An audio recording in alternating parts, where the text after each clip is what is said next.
And we're live! Caught somebody right in the middle of a cough. This is fantastic. The beauty of live internet. My name is Paul Ash. This is BattleCOM. David Harris jumped in early saying he can't wait. The wait is over. It is BattleCOM Season 2, Episode 6. Let's meet our battlers.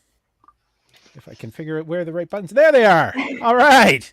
Yay! Hello, everyone. How is everybody? Everybody's had a good week. Are you all been fine? If you're tuning in, say hi. Tell us where you're watching from. Also, let us know what you're drinking.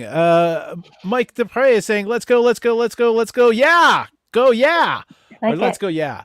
All right, we got some excited people out there.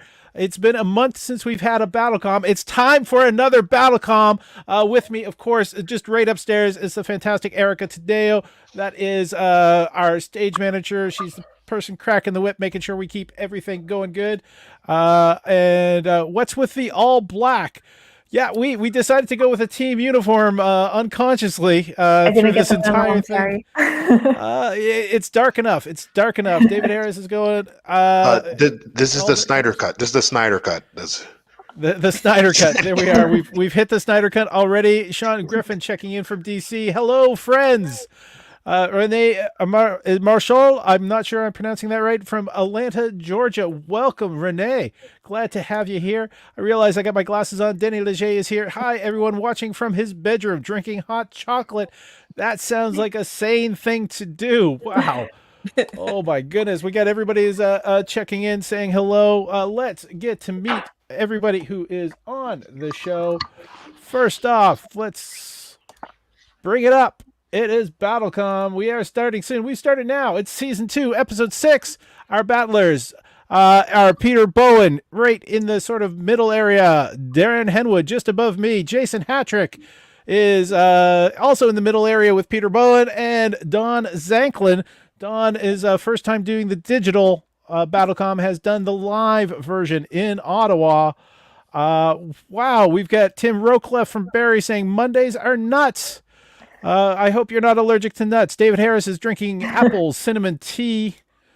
Keep those EpiPens handy. We are, big thanks to our stage manager, Erica _ Montreal on Instagram. If you want to follow out and send her cat pictures, send cat pictures to Erica. I don't know why I'm the one talking all the time, but it's cut me off at any point, please. Created and moderated by this guy, me. That's a better picture than me than this one. Paul, I think you just answered your own question. You're wondering why you're talking so much, and it's because it is your show. Like, this is actually your show. So, I mean, if you want me to talk more, you can, but then does it become my show? It's almost like it's. Oh, we got a big woo from David Harris, and Mike Display is Jason's in the house. Long time no see from Mikey. Mikey, big wave from Jason. So I think it's time to learn a little clues towards what our battlefields will be this week. Our battlefields being number 1, munch, munch, much. It's your turn. Be still your beating heart. Wait, is that murder? And wait, what? They can do that? All right, so apparently we're going to be full of bloodlust. That might be why there's the red screen. A new feature of BattleCOM that some of the battlers probably are not aware of. We have a new thing called Name or Quote the Mashup. So before the battle, we're going to give homework to the people who are watching the show. Erica, do you want to explain it to them? This one is a Name the Mashup. All right. So basically, we're going to pull up an image up on screen. It'll be a mashup of 2 of our favorite pop culture properties. And we just want to invite you in the comments. Just give us a name for that mashup. We've seen some, what have we seen? Ned Flanders chasing zombies on The Walking Dead. The Walking Diddly Dead, I think we called it. I don't remember. Let's take a look at which one's coming up for the first battle. So basically, as soon as this picture comes up, start thinking. So this is not for the battlers. This is for the audience to come up with the answers on. David Harris is saying it's fancy. It is fancy. It's also terrifying. And so this one is that's King of the Hill, and that is obviously a Cenobite version of the King of the Hill. So let's move on. Oh, we've already got an answer coming in. King of the Hellraiser. Nice. So anyone watching, if you think you can top that, if you've got any alternatives, just, post them in the comments. Also, since I just said post them in the comments and we are on like YouTube and all those platforms, don't forget to like and subscribe. Never thought I'd say those words. It's very important to the channel that we do get those likes and subscribe. I think it's time now to hear our first Battlefield from a very special guest and old friend. Are we ready? Hey there, everybody. Sorry, I spent the pandemic eating 25-cent chicken wings, and now they're all gone. So, that being said, what would be your ultimate board gaming snack? That's the first Battlefield. The first Battlefield is what would be your ultimate board gaming snack? Our first battler coming to the screen, well, first one being mentioned is Jason Hatrick with his choice of fruit smoothie. And Jason is going to be facing off the first battler in the fight, which is Peter Bowen. Peter Bowen with his choice of nachos and cheese. So, Peter, you go first with the positive round. You have to unmute yourself first, Peter. That kind of helps. Okay, goddamn. All right, that's what it is. I thought I was unmuted. Goddamn, what's up, everybody? So according to Global TV, on July 22nd, the BC Center of Disease Control suggested that glory holes were the safest place to have sex. So I assume playing a Monopoly in a strip club was the next best thing. And what's better than getting greened on Atlantic Avenue than having nachos and cheese? That's just my thing. It's just that's where. Okay, I'm going with that. I'm dying on this hill, and that's what I'm doing. It's what it is. Facing off against Jason. Jason, this is your positive round. Positive about your choice of the fruit smoothie. The best thing about fruit smoothies when you're board gaming is that you drink it from a straw, so you can keep your nacho cheese covered grubby little fingers the hell off my board game. All right, get your votes in. Get your votes in. Go to Slido.com. That's how you vote. Go to Slido.com. The voting is up, so you can actually watch the votes come in live.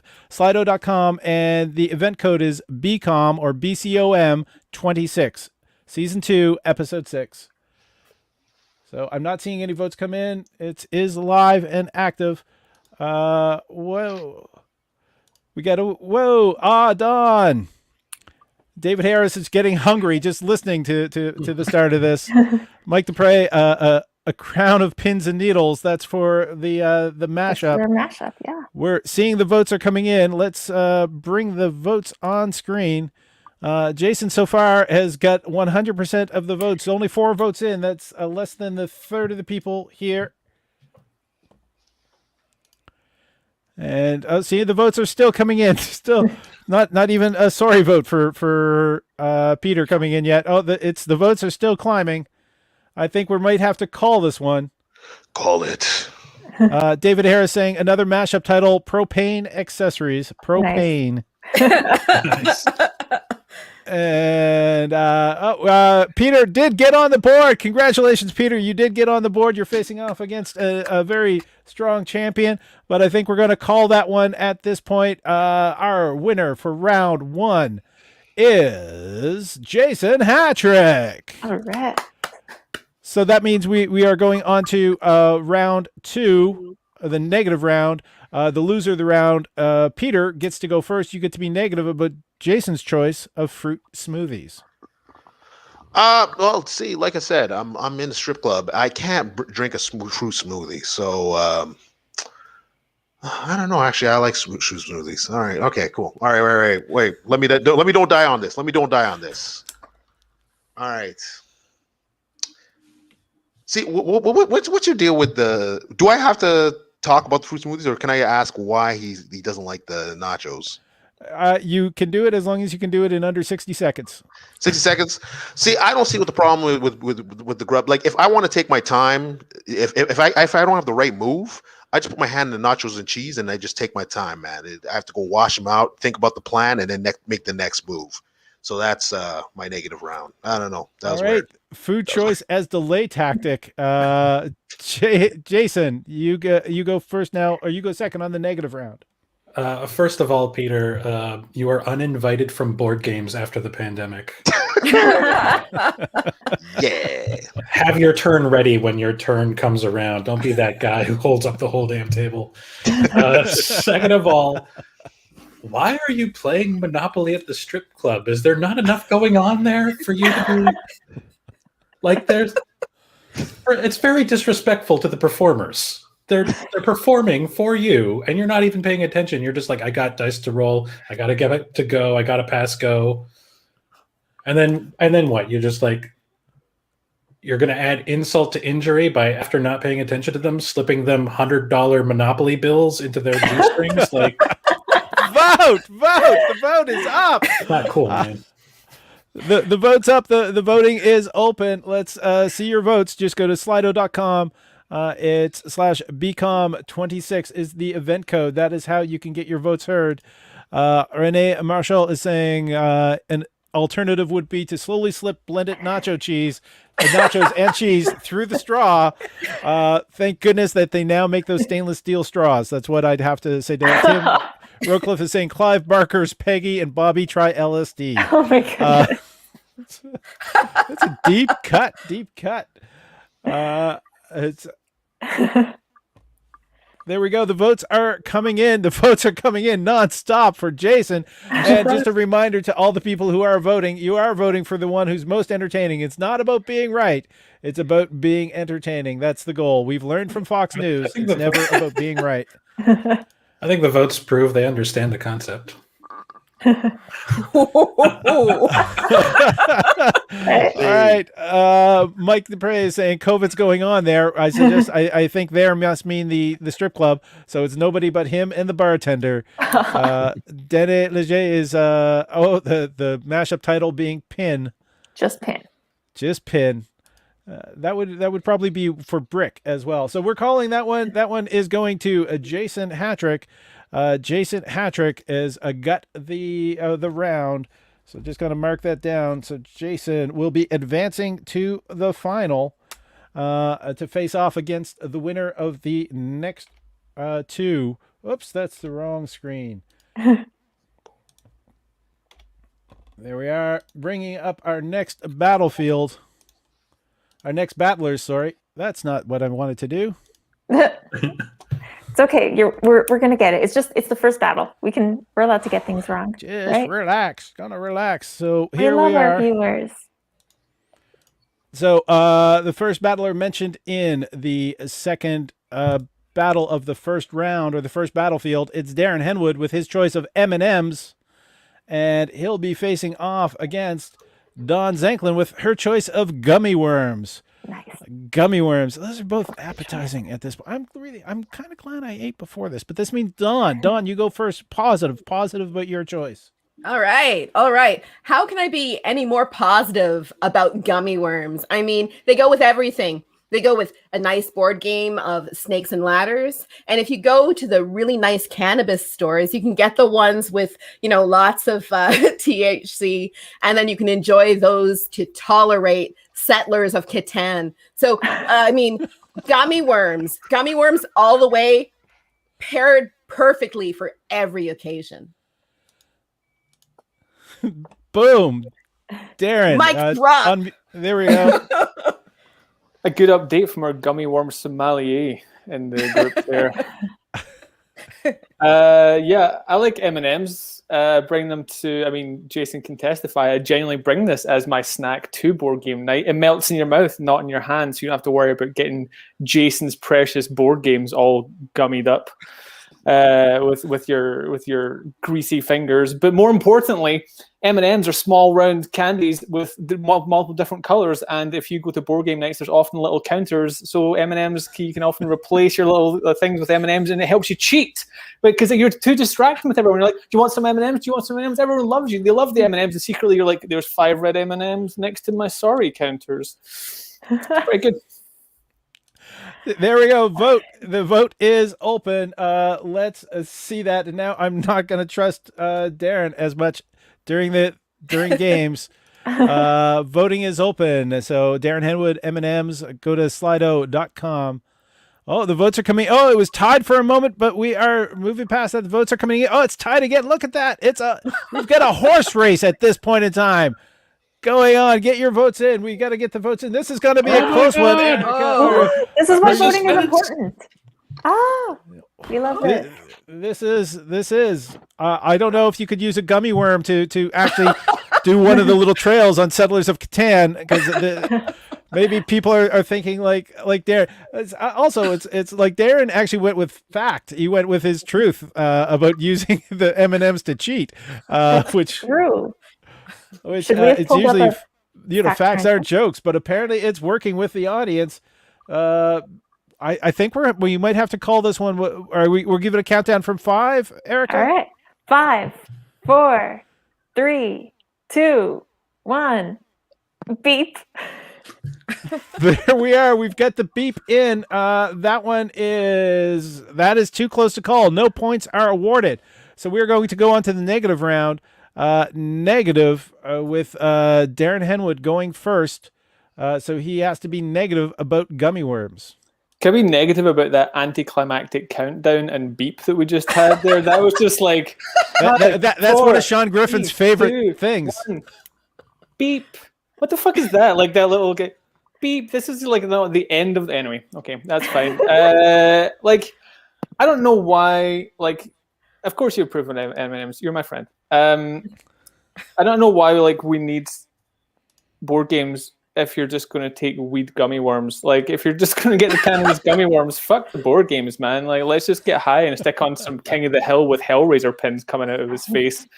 That's a much more entertaining game. Like, let's do that one with the gummy worms. Plus, I mean, is your goal, like, are you secretly just eating your, like, Haribo gummy worms you're giving everyone else, like, the spike gummy worms to try and increase your chances?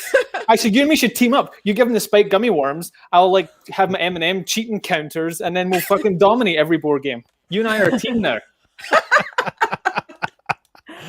Don Xanklin, your negative round. Oh man, well, why even eat those red M&Ms when I can take my damn gummy worms and bring them to the strip club and enjoy them there, and then even like tip them, use them to tip the strippers who will just eat them in really interesting ways. So it's like, board game or not, I can forget the board game and make like my own fun. I mean, gummy worms, weed gummy worms all the way. Voting is open. Voting is open at this time. Let's see your votes. Get your votes in. We're going to get to some of those comments I missed earlier. We got a question from Tim Rookcliffe. What's the popular game at the strip club? Twister, obviously. Hey. Why is the first person on this Canadian show to bring up the Scottish guy? I'd watch a stream called Jason's Precious Board Games. So would I. You'd watch, Sean, but you'd still vote for Darren, even though there's no voting. Renee Marshall is saying such strong arguments for both M&Ms and gummy worms. That's it. We tackled the difficult issues. Currently, M&Ms is in the lead. David Harris is saying, I guess people don't approve of cheating. It looks like they're approving of it right now. Mike Dupre is saying Marie Jane worms in the sky with diamonds. Nice. I'm just a little bit worried that I might accidentally eat a piece if I'm playing a game with Darren. Just mistake like some red token as an M&M. Renee is saying I'm a big Snakes and Ladders fan, so it becomes Snakes and Magic Gummy Worms. Was there a comma there? Are you like a big Snakes fan and also a Ladders fan? That is something that people commonly talk about, Darren. Okay. People just love talking about big snakes, and ladders. Just like pythons and climbing equipment, you know what I mean? Like they just love, watching the Discovery Channel and then going to Home Depot. Like it's just, it's a very popular thing, I'm sure. So that's what they're talking about. We just we're calling this one for Darren, but we do have Jason and Katie JK are saying an automatic downvote for Darren because Erica is doing great with her beeps. Yeah. You know who that is though? That's Jason on this show's girlfriend who is now messaging on behalf of Jason because he can't fight his own BattleCOMs. Maybe she just likes my beeps. Darren. David Harris is Nobody saying, likes your please geek. don't tip the strippers with your worm. That is good advice. You can though, but just a tip. Just a tip. This is a good time to mention that this is a stream that is dedicated to people over the age of 18. Sean Griffin is saying, I have me and Denny Leger use gummies in place of pasties at the strip club. Well, there's a new twirl. Jason and Katie JK, his wife, thank you, not his So not true. his girlfriend. So true. My So apologies. there we go. That one has gone to Darren. That means we're going to a free-for-all round because currently Darren only has a 1-point lead. He needs 2 points to win the round. Dawn, you're going to go first. And this is a free-for-all round, so you get to be either positive, negative, just be entertaining, or a personal roast attack upon your opponent. Non-physical. Well, I think we should have both. I really like red M&Ms, so I would take the red M&Ms, but I don't think I can trust Darren to use those as markers. I mean, do you really want to trust a guy with a twirly like villain mustache? I think that is like a life lesson to not do. So I will just take both candies. And I really like the pasty suggestion. So maybe I will, if the strippers are nice to me, I'll let them use that. And I will eat the M&Ms and the gummy worms and not share them with the mustachioed man. Thank you. There we are. Darren Henwood is muted, is unmuted. Hold on. He's already gone this round. That means the vote is open? No, No, he has not I'm gone this round. Oh, you have not gone this round. No. I was like, the only good thing you can do with gummy worms is put it under your nose to make a curly mustache. That's one of the things that you could probably do that would be worthwhile of bringing gummy worms to a game. Also, were you on those weed gummy worms when you chose that backdrop? Possibly. All right, the voting is open. The voting is open at this point in time. Denny Leger as a suggestion for the mashup title is Pin of the Hill. Pin of the Hill. And Jason and Katie JK, I am afraid to vote against Jason if he's the less funny one. Unafraid. Ooh, unafraid. Unafraid. Oh, unafraid. Unafraid. Jason, Oh. that's your wife. She Whoa. has definitely voted against me before. She keeps me honest. Also, Jason's very rarely not the funny one. I wasn't going to be the one to say it. But Did you just say something nice? Oh, look at that. Did you see that? Just woof, woof. Wow, that was it went into. That's amazing. The fight for this round has been pretty stiff. Not like that. Gee, Dawn. All right, I think we've got many more people watching this. Okay. Oh. All right, keep getting your votes in. Come on, viewers. Get the votes in. We only have about 2/3 of the people watching have voted. So this is your chance to vote. Just to remind you, just go to slido.com. The event code is BCOM or BCOM26. BCOM26. That's how you vote. Mike DePrey is saying red dye number 9 is so good to die for. To die for. And then he typed which means he might be dying from it. Timmy Rocliffe says gummy worms are the best in a dirt pie. Is that really gummy worms though? So you need to get your protein somehow.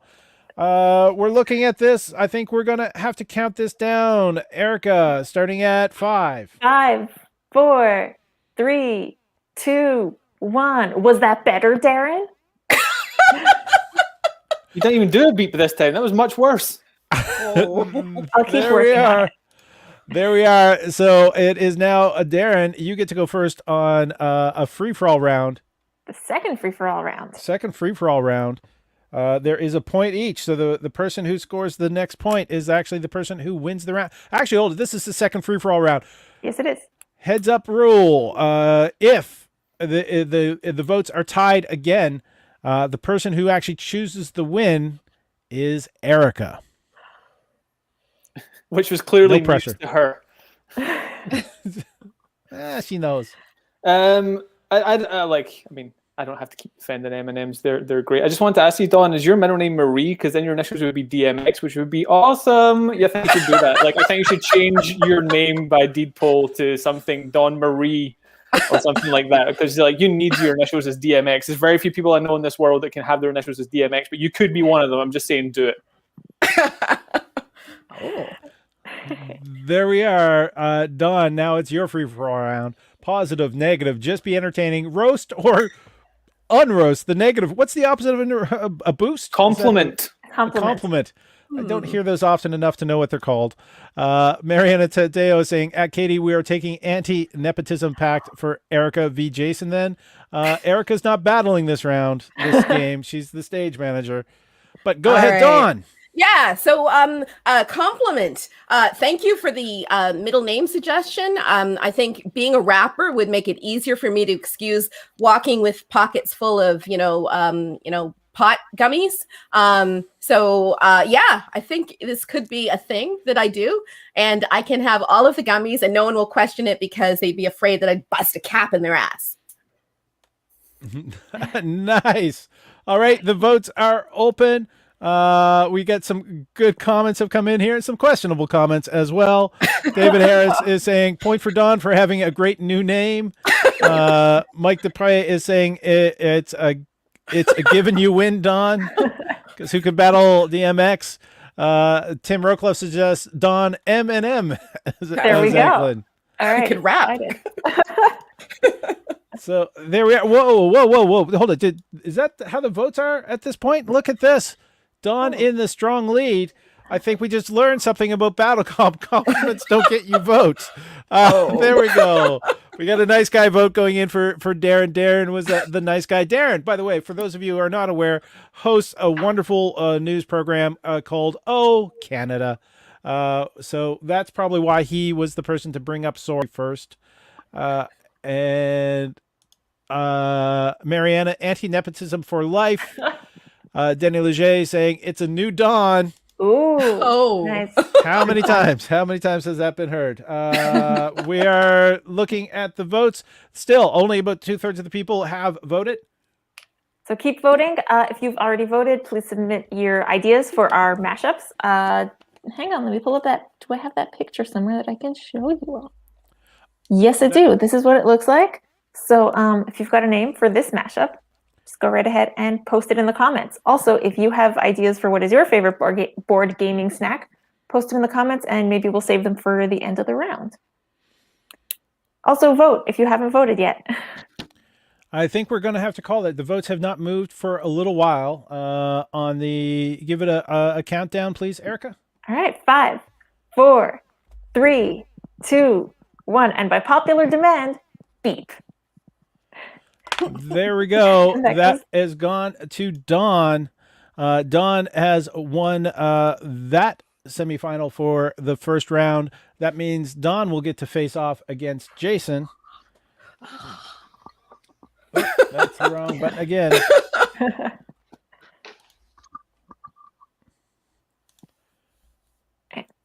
So are we ready? We are getting ready. Just a second. All right. So yeah, post your things in the comments. Don't forget to like and subscribe. If I had a nickel for every time I said that, I would say it way more often. I would make multiple nickels. Now, Jason is actually the person who should go first in this round because Dawn was just battling. So it's going to be Jason versus Dawn. So Jason with Fruit Smoothie. One of the things, the trends in board gaming now, of course, are all these really elaborate and expensive and hard to get board gaming tables with all the fancy features on them. And if we normalize fruit smoothies as a board gaming snack, then we could get board gaming tables that have like one of those gerbil feeders built into it. So you could just be board gaming and just be like, it's really convenient. Dawn, positive about your gummy worms again. So I think the positive thing about the gummy worms is that I could bring the gummy worms to Jason's house and put them all over his precious table. So he'd have to like fight really hard to clean the table afterward. That is, who cares about the board game at that point? I'm going to make popcorn and watch him do that. Oh, we just seen the vicious strike from Don Xanklin. It's that one. There we go. Sorry. So the voting is open. We're going to see if going mean is going to be helpful for Don. Facing off against Jason. The voting is open. Boom. Just it raced out there.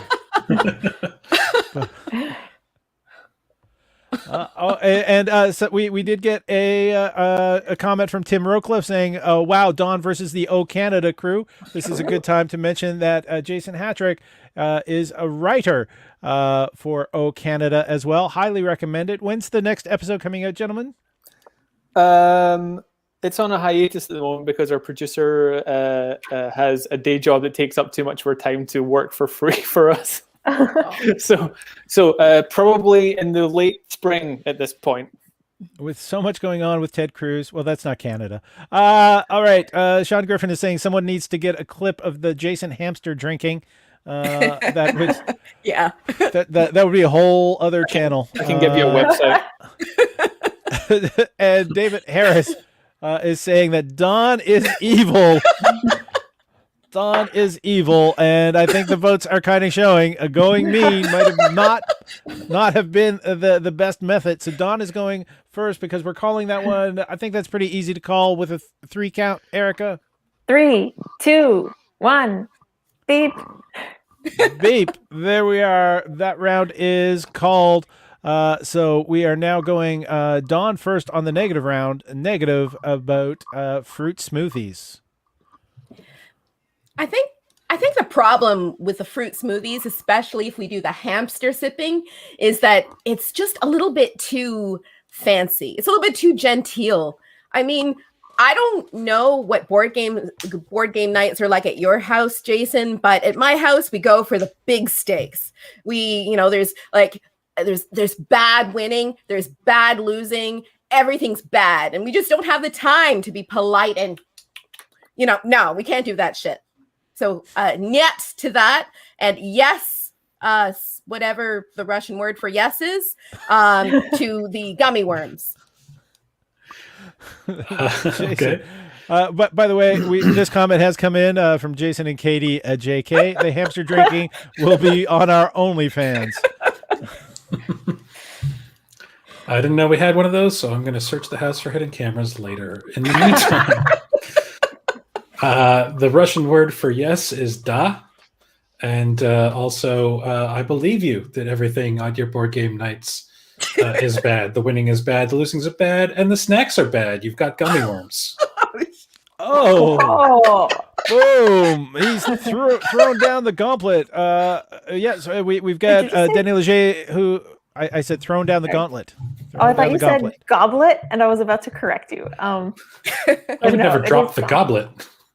Not on my board games. That's why you drink from a straw. Paul would never drop a goblet. He's from the Maritimes.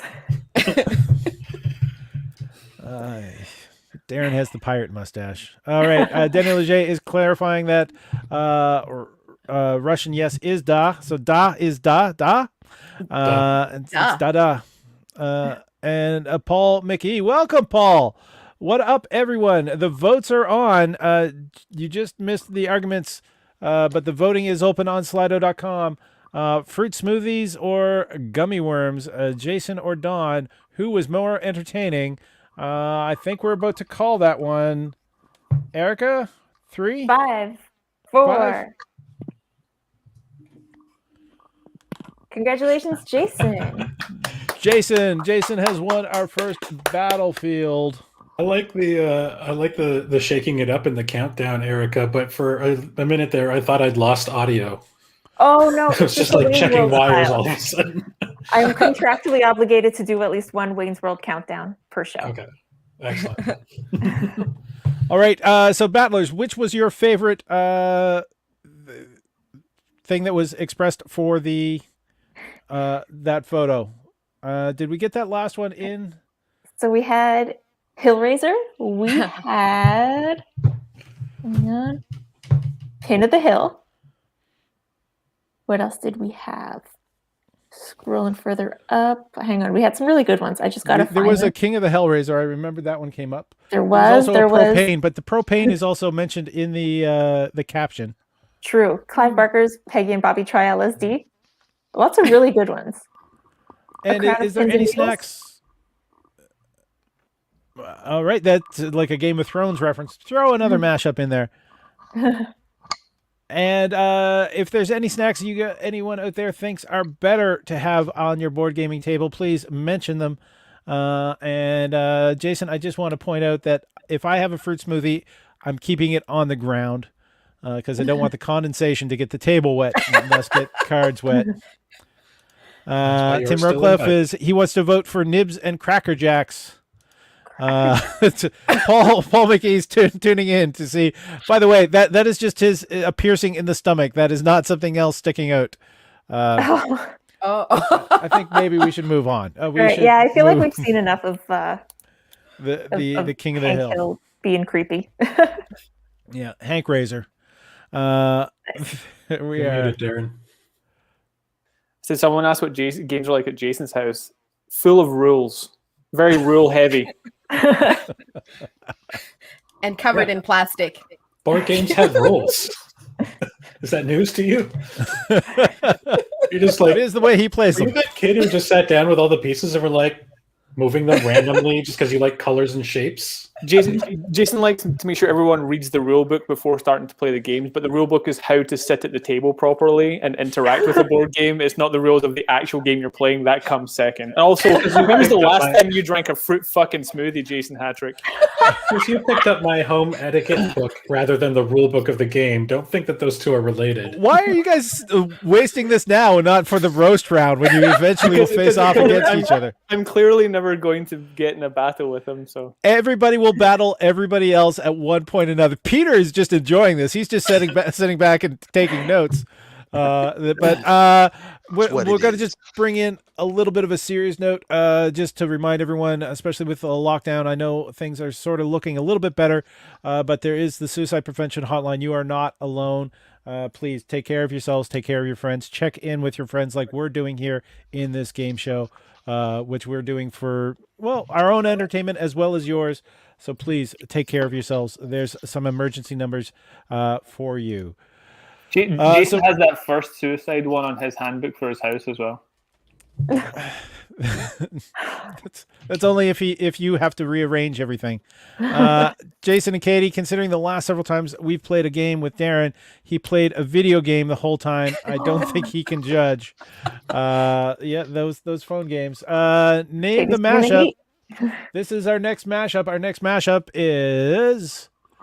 So you get to come up with a name. Audience members, you come up with a name that suits this title. We'll call for it at the end rather than getting them all during the show, all through the battle rounds. We'll call for them at the end for you to share your new title for this show.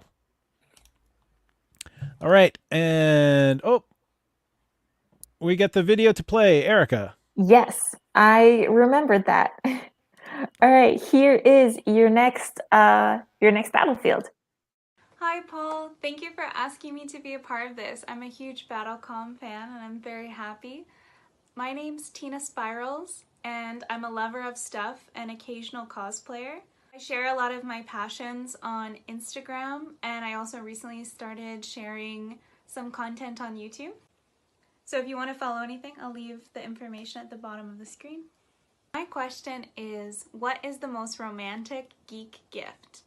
Good luck, battlers. Bye. There we go. What is the most romantic geek gift? So in the first mashup going second, it is going to be Don Xanklin with V-Bucks, which I was very surprised to learn was an actual thing from Fortnite.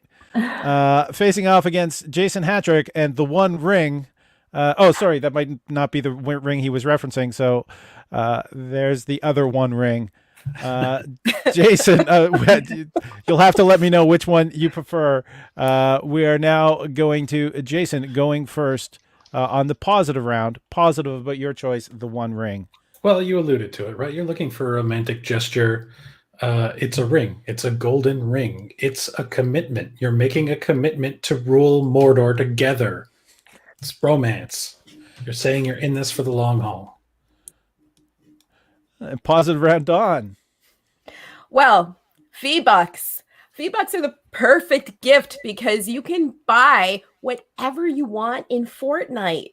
I mean, you can go buy a skin that matches your eyes, like, I don't know, just maybe some a new character for the cosplay in the bedroom. And if it goes sideways, you just buy a weapon and you take out your frustrations. Game solved. Game over. There we go. The voting is open. So go to slido.com and the event code is BCOM26 if you haven't logged in already. And Jason and Katie JK says that transition was smooth. I was just going to be riding that high. I will. I was watching Jason's eyes as he lit up and recognized the photo of his and Katie's hands. Because that was their actual engagement ring that I shared in the original photo. Aww. Votes are coming in. We're seeing these votes. There we are. Oh, I'm mentioning that it was. I'm sorry, Dawn. I guess mentioning it was their actual engagement ring kind of pushed a vote or two more for Jason. That was also a photo of Don's actual V-Bucks from Fortnite. So you should, even out your votes, audience. I don't want to say where my brain was because I was going V-Bucks. Okay, yeah. Usually those are Valentine. But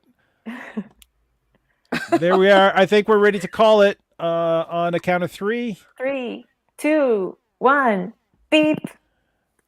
And Jason has the win for that one. That means Dawn, you go first on the negative round. You get to be negative, but Jason's choice, the one ring. Mike DePreha says, precious stone shaped into gaming dice. That D20 is going to be hard to get. Wow. Where can I begin? Maybe I'll talk about my precious ring. As a married person, that is not the gift to give someone for marriage. I mean, like, you're going to be looked at by the eye of Sauron. Like, this is not a romantic gesture. This is prison. So you're going to be locked in, wait for some, pint-sized, half-developed weirdos to come rescue you, show you a way out. Oh my God. Like, that's like, why not just break up with the person? Like, don't do that to a relationship. Jace. Whoa. Sorry about that, Erica. Jason. I mean, if you're worried about the potential for breakups, I mean, just think of how easy it is with V-Bucks to slip into a really bad misunderstanding. Happy Valentine's Day, honey. I got you VB. You got me VD? What? How? Vote. The voting is open. You can start clicking away on slido.com. BCOM26 to vote. So the voting is open. There might be a delay. Mike DePrey is going, weirdos. You know what? Half-developed weirdos is not a terrible way to describe hobbits. I like it. It's creative. Sean Griffin has mentioned, I feel like Don's argument is based a bit too much on fact. David Harris had a comment in there saying, are you shaming voyeurism? The one eye of Sauron watching. I think it might be the exhibitionism. Wow. Paul E is calling this one already. Calling it for Jay, which I assume is Jason. I think it means one more vote for Jay because it doesn't look like this round is going my way right now. No, it doesn't. It does not look like it's going your way at all. Erica, you want to give this a countdown? Sure. From 5, 4, 3, 2, 1. Congratulations, Dawn. I wasn't sure where to count down from, so there we go. Oh, okay. I think Paul Mickey has no access to Slido. So he's going to be giving his votes in through here. So, Paul, even with your vote for Jay at this point in time, it is still going to go to Dawn. Yeah. All right. So we are now on. That was a positive round, negative round. This is the free-for-all round. Jason Hatrick, you get to go first. I mean, you were talking about marriage, and in a long marriage, and then you mentioned the wanting to avoid the Eye of Sauron. If I guess you're not into kinky stuff or whatever. But I think if a marriage goes on long enough, sooner or later you're going to want to spice things up a little bit. And with the One Ring, you just put it on for like a half hour, and then 9 guys in dark cloaks show up at your door, and now it's a party. Dawn, sorry, just a little creeped out, Jason. Well, you know what? I don't think I thought really really long and hard enough about that One Ring, because it does go with my eyes and with my really dark heart. So I think that like wearing it and maybe like turning into the next Sauron might be a good pick-me-up after a couple of decades of marriage. Then I get the house, I get the land, I get, the town that I live in. I become an evil despot. I start calling it my precious. It's all good. I think it'll work out. So yeah, the One Ring is not a bad idea after all. Okay, there's a reminder. Dawn is in Ontario, and I did not realize that Xanklin was another spelling for Ford. All the vaccines. All. So Paul McKee is. It's okay. You're watching your phone. You're watching. Thank you very much, Paul. Appreciate that commitment. To be fair, if this is one of Don Ford's characters, I'm going to be very impressed.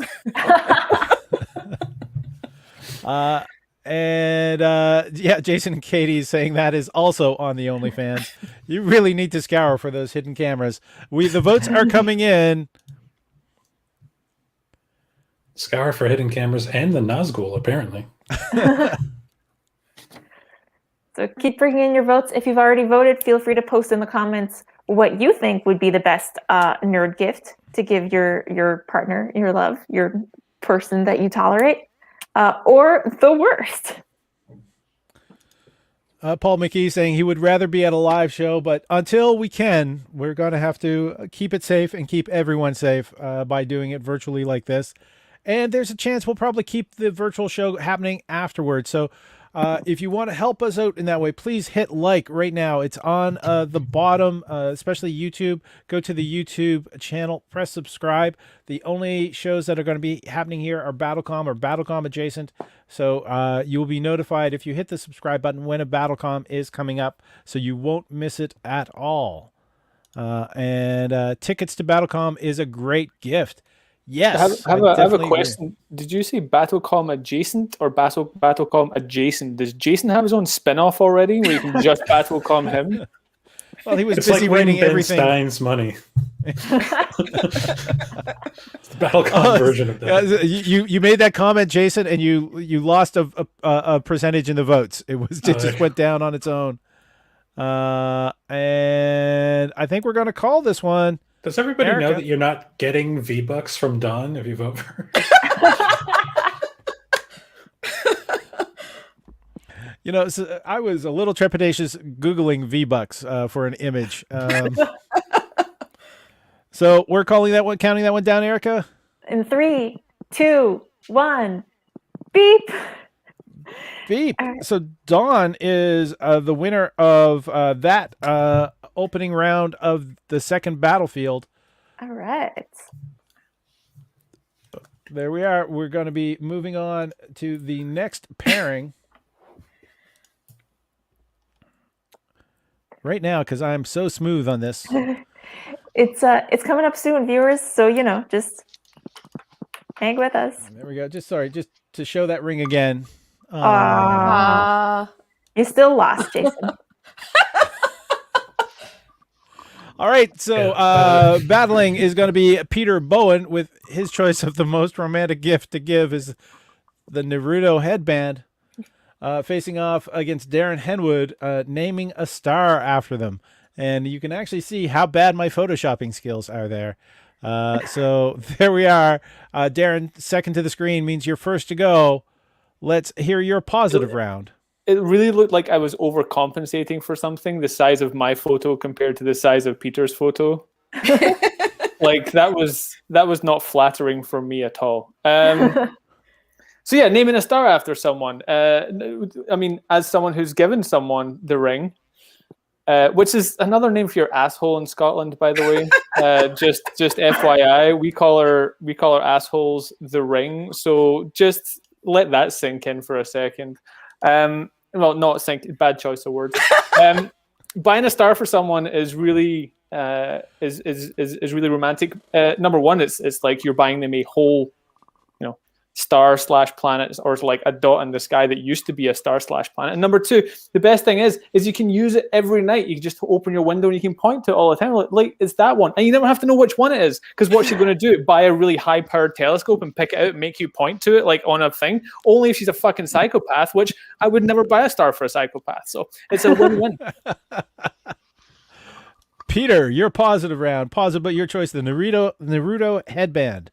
Well, I mean, tall, dark, mysterious. Actually, you know what, Darren Henwood, you're not overcompensating. It's winter, it's cold outside. I get it, man. I get it all the time too. But the thing is, tall, dark, and handsome. That's the qualities of a ninja. And in Naruto, all the girls want to be with the king of the ninjas. So I would think that Beverly Hills needs a new white ninja, and I think I'm the guy. Let's see your votes. Get your votes in. Here. That's yeah. I don't know. You got to choose between a star and new Beverly Hills Ninja. So get your votes in. Both excellent choices. And once you're done voting, feel free to keep thinking of some names for our mashup. Paul, should I bring that up on screen, or do you prefer to keep the voting? Is it there on screen? Was it in back? Was it? I don't think so. Wait, where did it go? All right. So we're getting a bonus. We got to calculate that there is an extra vote in there for Peter. Well, I mean, thanks for it, but Darren's gonna take it with the stars. And Mike the stars align for is Darren saying, been there, done that, named one for my niece. So I don't think that was for romance, but I mean, it's for love. Still very cute.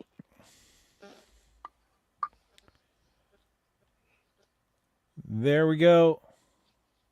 I think it's safe to call that. We've got more people watching. Welcome. Put in the chat where you're watching from.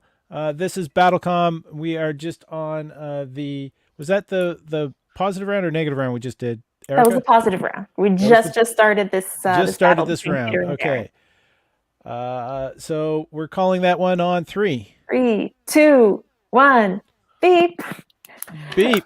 Congratulations, Darren. Darren has got the first point of this battle, and that means Peter is going first on the negative round. Peter. Shit. So Darren, how many girls you trick with that shooting star pickup line? Just wanted to. Can I conversate with that? It's one little conversation, Darren. I was told to keep my mic off while you were speaking because apparently it's bad practice to keep it on. Oh, it's all good. It's all good. Also 7. That's it, man. That's a Ryan's belt right there, man. I like Darren. Yeah, so no, I'm still sticking to being a ninja. You're more of a ninja than me, but no, I'm still the king of the ninjas. That's what I'm going with. Darren, your turn. Right. I mean, negative about the Naruto headband. The only thing about the Naruto headband is that it's sort of like the headband is there to try and kind of like keep the hair at your face when you're exercising. And there's some people who just might not need that, Jason Hatrick, because their hair might be receding and Paul Ash, and there might be no necessary. Am I going to get muted in a second? I feel like I'm about to get muted. I just might feel it might be a gift that doesn't quite keep on giving, especially if the hair is receding. You know. Vote. That was an extra negative round. So let's see your vote. There we go. I liked how Darren managed to be negative about everybody except for the person he was battling against. He actually sounded fairly positive towards Peter's choice. David Harris is saying he's watching from his house. He's actually watching from Paul's house. I don't know if he means my house or Paul McGee. You might need to change your locks just in case. Is that on Paul's OnlyFans? Sean Griffin is saying throwing more shade than a shady tree. And actually, Sean, do you want to inform the people, since you are a resident NASA expert, what was the picture that was underneath Darren during his description? All right. Paul McKee is saying, not at my house. Uh-oh, that means somebody's in my house. Denny Leger is saying the best nerd gift is Wonder Woman's lasso of truth. Really sexy, depending on the question. Also a very practical gift. Yeah. Also, you don't need to work at NASA to know that that was a picture of space, Paul. It was. I'm gonna give a few more seconds for Sean Griffin to chime in, but we're calling this one. I'm pretty sure it's safe to call. 3, 2, 1. All right. Congratulations, Darren. You've won the positive and negative rounds.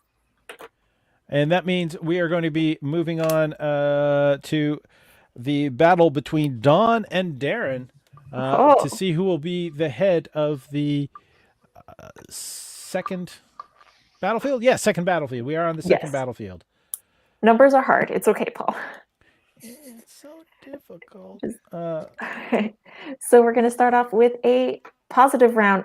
Paul, who goes first? Please remind me, because I never know. It would be Dawn would go first because Darren had just been battling. All right. So Dawn, one more chance to be positive about your choice of V-Bucks. Wow. V-Bucks are fantastic because they're so flexible. I mean, Fortnite has stars.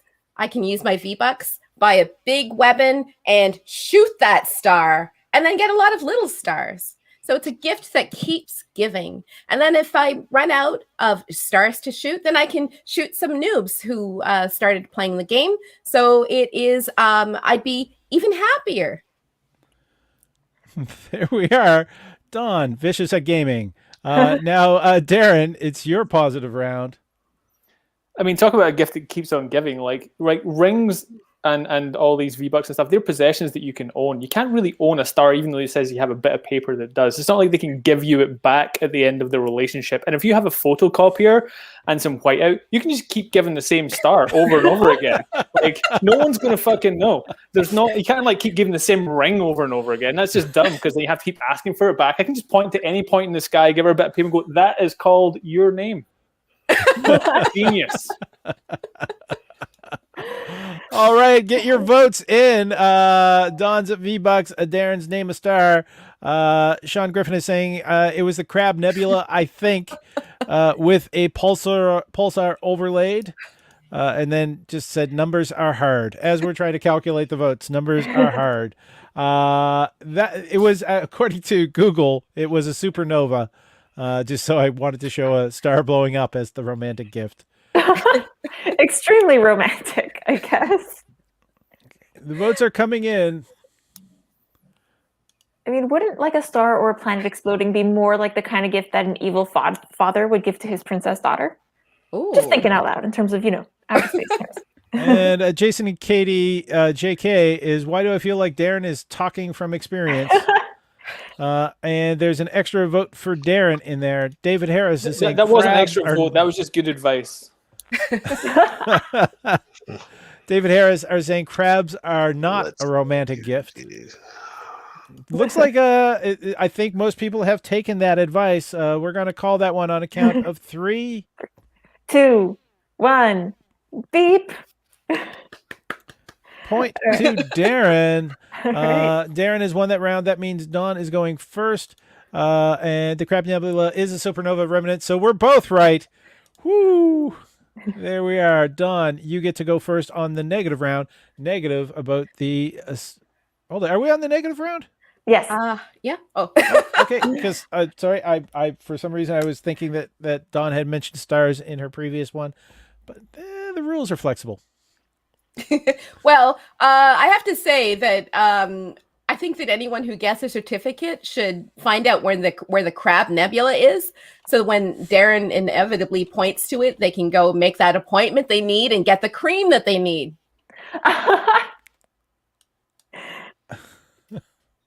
Negative. Only Dr. Sean Griffin can prescribe you the cream you need for the Crab Nebula. Because he's an actual doctor and works for NASA. And we look at us all trying to be nerds talking about board games and shit, and he's building NASA space telescopes. Why aren't you on this show, Sean? Why don't we just all watch a YouTube stream of you talking and making us all feel like fucking idiots? Paul can't even add numbers, and you're making like... Anyway, sorry, what were we talking about? V-Bucks. All right, the voting is open. Let's see your votes. There we go. So if you've forgotten how to vote, just go to slido.com, put in the event code BCOM26. We assume that you've been voting for the whole show, but if you haven't, then you just found out how to do it. Also, don't forget, post in the comments your ideas for our pop culture mashup and what you think would be the best nerd gift or the worst. If you've gotten any really bad gifts, we want to hear about them. There we go. Oh, it is looking like Don. Oh, there's a resurgence for Darren. Let's see who Paul Mickey is voting for. He's voting for Don because he can pick a winner. There we are. We're getting close. It's a pretty close call. Oh, even closer. Look at that jump. Oh my goodness. Lots of people have So with this, that still puts Dawn in the lead. Oh, she has the Paul vote. God damn it. Oh. Ooh, an extra vote.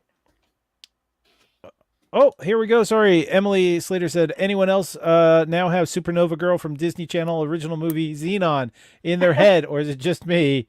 Oh, I've got Champagne Supernova by Oasis because I'm a 90s kid from the UK. Also that. I'm actually an 80s kid, but I grew up in the 90s, you know what I mean? Yeah. And there we go. Jason and Katie JK is Emily. You read my mind. Danny Leger is saying, for a mashup title, By the Power of Cannabis. Nice. And I think we're about to call this one. Erica. In 3, 2, 1, beep. Dawn has won that round. That means we have moved on to a free-for-all round with Darren Henwood going first. I mean, I don't really got to slam V-Bucks the last time. It's like, why would you buy your partner more time on a video game? One of like the biggest detractors of relationships is like someone playing video games way too much. I just got called out for stepping out on a friendship gaming night earlier on because I was playing a video game while that was happening. You're like, here you go. I don't want to have anything more to do with you for the next 5 to 7 days. Please go and spend all your bucks. And that might be a happy relationship in your life. It's not very romantic though. It doesn't really feel like it's bringing you guys together. It feels more like you're trying to push yourselves apart. Boom. That was a mic drop moment. Mike DePrey is saying Masters Do and the Universal Carpet Ride. Nice. Oh, man. I think I need a moment to recover from Dr. Phil there. Oh, ouch. But I was thinking about some of the really crappy gifts that I've gotten in the past.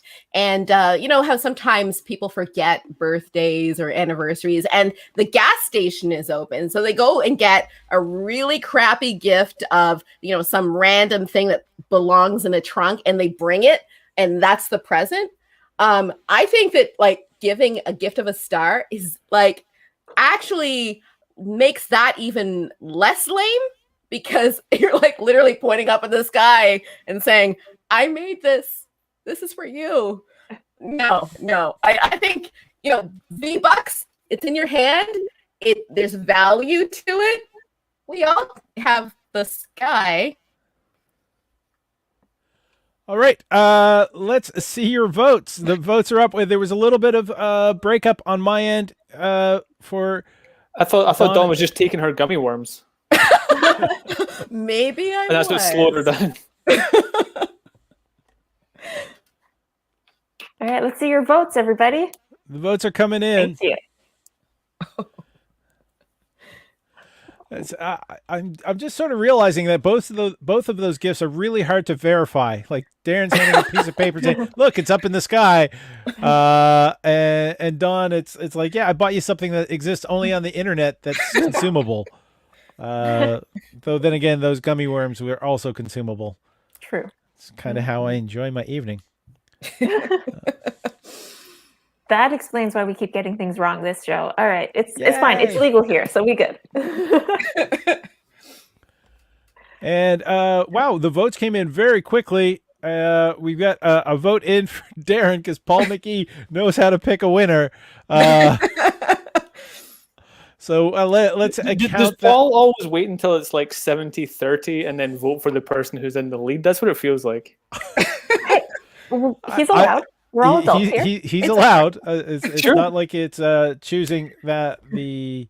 I'm worried he's got like a bunch of side bets going, and he's like he doesn't want to appear on the screen because he's got some friends who are like betting on this, but he votes in secret. Sean Griffin just realized he's got a 10-second delay on his feed, which makes the voting feel even more dramatic. Nice. That's what we're doing with this game until we are actually sponsored on a real channel with a budget.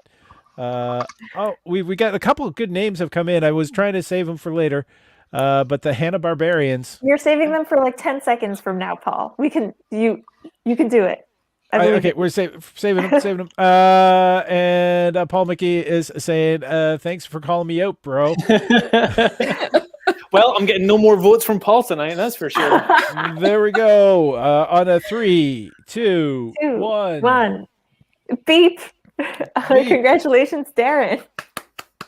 So Darren has won the second round, and we are going to pop onto. Oh, hold it. Yeah, that was the final round. Yes, it was. We are going to move on to our third battlefield, but the mashup. Let's see if I can bring that on screen again. Yeah, it was great. Thank you all for your great suggestions.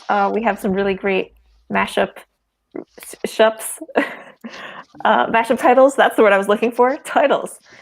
I swear, English is my first language. No, it's not. It's fine. English is not my mother tongue, so I'm allowed to, say this stuff if I want to. There we are. We also just want to do a little subtle nod out to BattleCOM is powered by StreamYard. This is not a paid sponsorship in any way. They just make it easy for anyone to stream shows to look semi-professional. I know I'm not on my game tonight, but they do make it look a little bit slicker, stable, and easy to do. So even if a moron like me can do it, boom. And also Slido, again, I actually have to pay them. Why am I mentioning them? But Slido is your way of getting your voice heard. If you want to actually help support the show and get these fantastic people above me paid, Linktree /Paul Ash. So that's linktr.ee/Paul Ash. The first click is to buy me a drink. Anything that comes in the next 24 hours will be split among the performers and go on to making their lockdowns a little bit happier. So that's Linktree/Paul Ash. And so there's the image, and there we go. Oh, sorry, Erica, you take care of those. Sorry. I was just pulling up this one that we got from Denny pretty early on in the round before we go back to, we got quite a few closer to the end of the round, but here we go. So here's one, He-Man and the Masters of Mystery. And then Paul, you feel free to take over. I didn't mean to steal your job. Oh, no. I was big fan of this one, mashup title by The Power of Cannabis. I'm not sure. Master Do and the Universal Carpet Ride. It's a lot of words. Yeah, DJ Snoopy and the Masters. Mariana Taddeo, Masters of the Scooby Snacks. And this is for Erica, by The Power of Jinkies. You should actually probably say that because I'm a huge nerd, like Velma. Well, no, it's for you. This one is for Erica. That's why. Do you want to say it? Honestly, you delivered it better than I could. I would just be like, by the power of Jinkies. Like it's not coming out quite as well. Only one of us is an actor here, Paul, and we know it's not me. Hold it. I'm still not sure it's me. Tim Rowcliffe is saying the Hanna-Barbarians. Like that one. Yeah. And the Guess Who He-Man. I don't know which one is Burton Cummings. And DJ Master and the Skypeverse. Scoobyverse. Scoobyverse. All right. Yes. So there we go. So Battlers, which one is your favorite out of all those? I like the Hanna-Barbarians. Yeah, I like Hanna-Barbarians too. Me too. I'm a little concerned though. It looks like there might be a ghost in that picture. Like, why is BattleCat see-through? Oh. Oh yeah, shit. This got dark all of a sudden. It took a turn. Scooby don't do drugs. Scooby died, and this whole thing is just Shaggy's dream as he copes with the loss. Anyone? How about? Does anyone remember the Mystery Machine or the Venture Brothers version of the Scooby Doo gang? No. That sounds really good, though. Yeah, all right, Venture Brothers. It's great. It's they're basically aging hippies still traveling around in a van, and Shaggy is the only person who hears Scooby the dog, but the dog is saying things like, "Kill them! You have to kill them all! Kill them all!" So he's obviously what's the phrase? He's had a few too many disco biscuits. So we're now moving on to the third battlefield. Do we have a video to play, Erica? We do. All right. Here is our third battle. Look, yeah, I know you're a mannequin, but I'm falling in love with you. Oh, hi! Didn't see you there. It's me, your friend Elspeth Wright, host of Battle of Wits, which you can check out now on YouTube. New episodes every Friday at 7:30 p.m. Be sure to check us out. And I have a question for you, my BattleCOM friends. The question is as follows. Who's the most surprising action film hero? Let me know what you think. Which action film hero surprised you the most? Good luck. Elsbeth Wright, everybody. Elsbeth Wright with Battle of Wits. Definitely check that out. It is a fun game show. Friday nights at 7:30. Darren has been on that show. Jason, have you been on the show? I have not been on the show, but I watched it on YouTube last night for the first time, and it's a lot of fun. Highly recommend. It is a lot of fun. All right, I've done the live version and the recorded version, and it's one of my favorite shows after BattleCOM in the comedy universe. It is. It's a lot of fun, and I'm not just saying that because I've won every time I've been on it. Not to brag or anything, but it'd be fun even if I lost, which I don't. This mashup competition is going to be a little bit different because the title is actually on the mashup, so we actually need quotes from this mashup. David Harris has mentioned Team Venture. He loves that episode. Yeah, go Team Venture. No, all right, can't touch people. That's right. So quote the mashup. This is the mashup. Walter's Laboratory. So by the end of the round, if you want to start putting in your titles, and I also want to do a quick little shout out to the fact that Darren Henwood is wearing a classic BattleCOM t-shirt. And we'll mention where you can get some from the merch store at the end. That's the same t-shirt that Tina Spirals was wearing when she announced Battlefield 2. So this is Battlefield 3. And I should bring that back up on screen. So Darren Henwood is first to the screen. And his choice is Johnny English, accidentally darting somebody in the behind, facing off against Jason Hatrick with his action hero choice of Tom Cruise. Yes, Darren and Jason finally facing off. This longtime rivalry that I feel like they haven't directly argued with each other in a while. So not on camera. True. I believe there was at least once at the Comedy Works and now that place is burned down. So. No. Our most famous battle was with the mops at the Comedy. Yeah. The mop episode where Jason mopped the floor with me literally, as well as I think he won that night, so figuratively also. Which he's likely to do in this round too, because Jason is much better at this game than I am. Sucking up will not make me go easy on you, Darren. Here we are. look at all this love that's going between the performers. Of course, Darren will choose someone of his kin. Don't call a Scottish person British. Oh, David Harris, I think he's ignited the fire. Paul McKee is when you're making a shirt, facts aren't jokes. You know what? Maybe I'll do that. We'll have to. I want to make sure that the store is working a little bit better before I do that. We'll get some going. We'll get some going. First, though, it is the positive round, and the positive round is Jason Hatrick being positive about his choice of Tom Cruise as, is it the most unlikely action hero? Most surprising action film hero is Tom Cruise in literally anything. I mean, he's 4 feet tall and he's pushing 60 years old and he's still making Mission Impossible movies. There are like 7 of them now. I don't know how many. So clearly the missions are perfectly possible at this point. He keeps completing the missions and going on more at 4 feet tall and 60 years old. They can't be that hard to complete those missions. I think at this point, the only impossible mission is Tom Cruise being cast in an action movie that is not a sequel to a Tom Cruise movie. Like Top Gun Maverick, anybody? Make something new, Tom.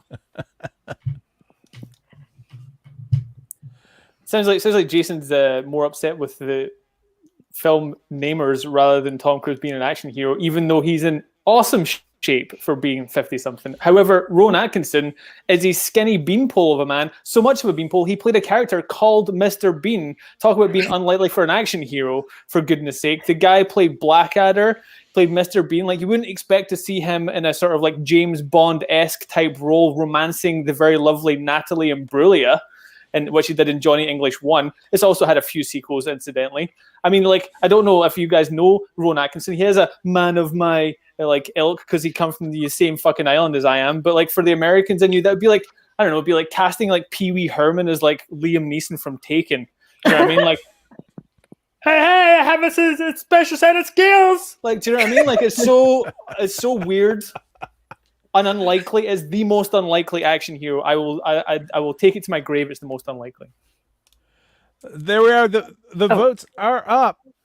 Vote. Yes, voting is open, so we can get the votes in. I'm just going to stop clicking on things, Paul. I was so sorry. I am no. That's our word of the day. Sorry, just as a benefit for the fact that we have a host and a writer from O Canada on this battle, so we have to say sorry quite often. I'm sorry. We have a host and 2 writers. 2 writers. Yeah, I fucking write as well. I don't just say Jason's words. No, you just say Jason's words when you want the joke to work. All right, and Sean Griffin is pointing out he was literally about to say the Mops is the best historic episode. Also, Mission Difficult. Yeah, nice. And David Harris says that Rowan Atkinson was in Mystery Men and Blacklist. And Paul McKee has got his vote in for Darren. So that vote is in, and it looks like it is going to Darren in the first round. If we give the countdown, Erica. From 5, 4, 3, 2, 1. Beep. There we go. That has gone to Darren. Darren has won the positive round. That means Jason is going first on the negative round. You get to be negative about Rowan Atkinson, Darren. Sorry, Jason. I mean, every British action hero is surprising. Even James Bond. It's like, this guy's a super spy. He's a heavy smoker and he drinks constantly and he's always distracted by beautiful women, but he's the best we can do as a nation. So, good luck. All right, Darren. I mean, Tom Cruise has been getting cast in action movies since he was 13 years old. Anyone seen Legend with a big, like, a devil guy with the big horns? He is the most likely action hero because literally his entire career has been based off it. He's managed to hide the fact that he's a gay man in Hollywood simply by taking his shirt off, running and jumping on a motorcycle. And literally every movie that he is in, he has defined his lifestyle by only being known as an action hero. He is the most likely of any of the people that are likely to be mentioned this entire round. There we are. Here's an unlikely action hero, a black female. because Hollywood doesn't fucking cast those people unless it's Monica Rambeau in the new season of WandaVision. Yes. Or Queen Latifah in The Equalizer, which, if you haven't watched it, is a great show. It's But it had literally to be a every- remake of James Bond Denzel. in the new James Bond. Yes, yeah, but all of these still. are remakes of when the man got there first. It sucks. Oh, sorry. We got a clarification from David Harris that Pee Wee Herman was in Mystery Men and Blacklist. True. And Paul McGee is got his vote in early for Jason this time. So he's taking the risk and not waiting to see which way the wind is blowing. So the vote is up. People are getting their votes in. I hope everybody out there is thinking of what is going to be the quote for Walter's Laboratory when we ask at the end. So yeah, get your mashups idea. Get ready to post them. I don't know if this is a good argument or not, saying, or those actors in Black Panther. True. It would probably be more helpful to get some of the names. Names, exactly. Isn't Guerrera? Lupita Nyong'o Yeah. is in Black Panther. Yes. there I we almost go. named my cat General Okoye. Played by Denai Guerrero. Yes. Didn't I say that like 3 minutes ago, Jason? Did not listen to me. He It's was okay if he you was didn't. he was Googling at that time, so he might Oh, not have okay. heard. That's fine. That's fine. Let me just take these 10 seconds to remind you all, do go watch Queen Latifah in The Equalizer. Literally in last week's episode, she shot a gun out of a bad guy's hand, but there were two bad guys. And you Spoilers. see her come out, and she's got two guns, and she's pointing one at each bad guy. Like, it's literally everything you need in a television show. It's great. You should watch it. We are I think we are there's only, this is, again, we've got 2/3 of the people watching have voted. Not everyone has voted. Paul has got his vote in for Jason, which is going to be the tiebreaker at this point. I think we're gonna it's very close, and there's a number of people who haven't voted, so let's give it a long countdown, Erica, from All right. 5. From 5. Oh no, Erica got into Don's gummy worms. 3. Whoa. 2. I wish I'd gotten a manicure before this. Angela Bassett. 1. Beep.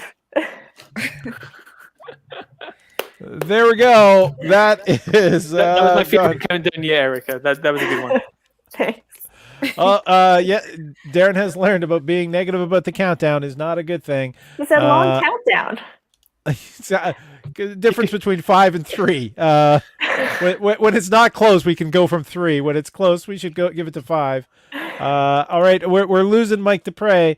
We got to get this big battle done. And David Harris is apologizing he couldn't spell their names, and not everyone's names are as easy as Paul Ash. Paul Ash. All right. So that point went to Jason. So Darren goes first for the free-for-all round. So positive, negative, just be entertaining, or a roast attack upon one of your best friends. Oh, that seems unlikely. Yeah, none of my best friends are Darren here. and I would roast us.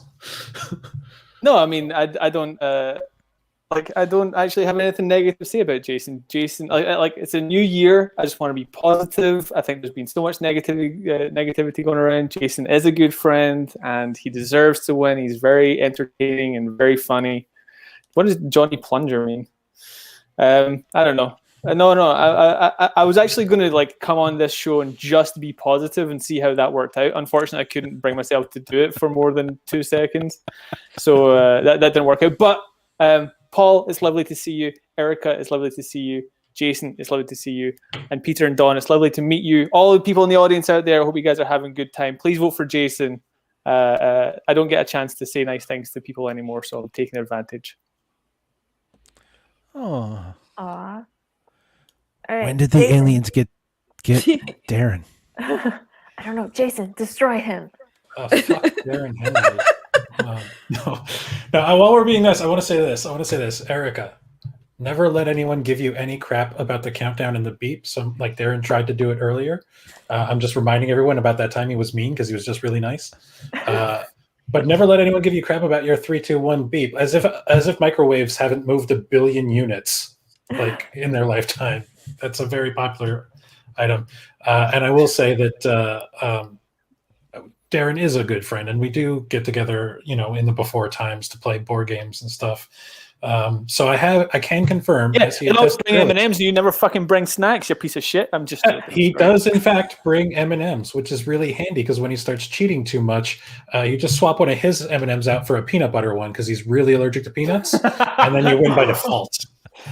Jason only ever brings peanut butter M&Ms knowing that I'm allergic. I'm sure he does it on purpose, either to do that trick or just to piss me off. I don't know. Vote. Get the votes in. For that negative round, we've got David Harris is saying facts aren't jokes. Darren, you can literally just text nice things at any time. That's true. And If there are Sean people Griffin watching, what the fuck is the point? Sean Griffin feels like his hands is tied. He can't vote for Jason. He's contractually obligated. Yep. And does anyone want to explain that? So I'm less of a jerk. Oh, that's you. Yes, There Paul we was the star of a nationwide advertising campaign wherein he played a fictional plumber named Johnny Plunger. Oh, in the Bell commercials, that was your name? Yeah, not I in didn't know like that the was your story, name. but like I've seen the thing the video. I've never knew the guy's name. So you missed the like entire part of the commercial where the guy makes eye contact with Paul and says, "Johnny Plunger?" I don't watch it because I'm too busy going, oh, hey. Yeah, exactly. What's this bizarre nice to each other BattleCOM? Sean Griffin is putting in some comments. Paul McE has his vote in for Jason, and Victoria Blair is saying hello Peter and everyone else. All right. And Paul's played a named character. Impressive. I am playing I'm playing another character in another commercial because this is how I pay my rent. Can I donate all my points to Katie for that? Yeah. I think Katie just won this entire BattleCOM. Go home, everybody. Well, if all of Darren's points go to Katie, half of them actually come to me because I legally own half of them.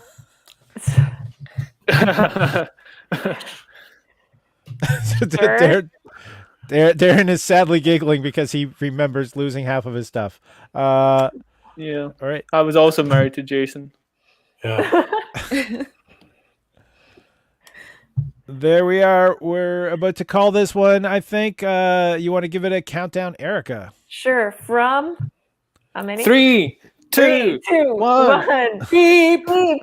That's an excellent beep, Darren. I'm very proud of you, but also you lost this round. Congratulations, Jason. You're moving on to the finals of this battle. Oh, that was brutal and heartless, Erica. You have learned well. So our next battlers are coming to the screen in reverse order of when they start. Is Dawn Xanklin with her choice of Paul Blart Mall Cop, facing off against Kung Fury. I really didn't give a. Is that flashing too much for anyone? There we go, Kung Fury. Peter, are you ready to go first? Let's do it. Oh, by the way, it's an open marriage just for Darren. That has been stated now legally. I am learning that just now for the first time. Looking forward to that OnlyFans segment. Yeah, so pretty much Kung Fury's a cop that goes to the past to take on Hitler to stop him from making the dinosaurs take over. So I figured that down the line, if I take a little bit of LSD and some martial arts classes, I could be a cop too. There's hope for you, Peter. And Dawn, your positive round. We also got Sean Griffin is saying when Erica starts throwing shade, stuff is going down. And Jason and Katie is going, you're welcome, honey. Well, I've got to say, not all heroes wear capes or go back to the past to try to kill Hitler. And sometimes these heroes don't pass their physical requirements for mall security either. So that's why I'm talking about Paul Blart Mall Cop. He's not the hero that we need, but we just dealt with COVID-19 and herd stupidity. So he's clearly the hero we deserve, especially in Florida. There we go. The voting should be open. Let me just double check. There it is. The voting is opened. So get your votes in.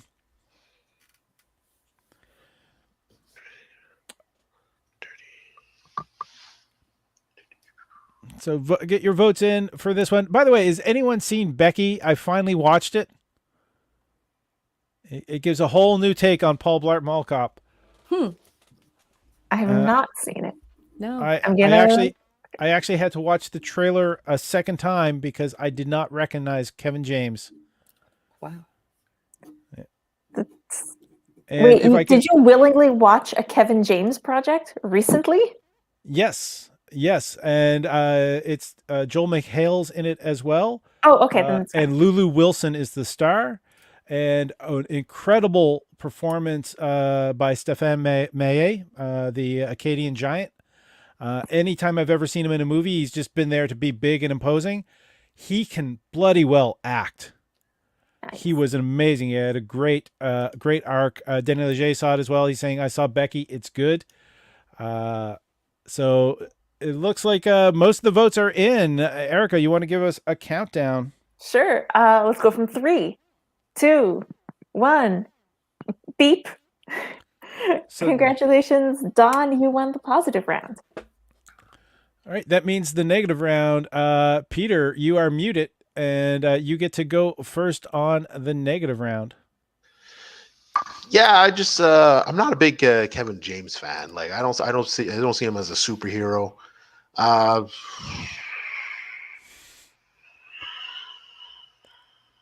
Yeah, I got nothing. My bad. I got nothing.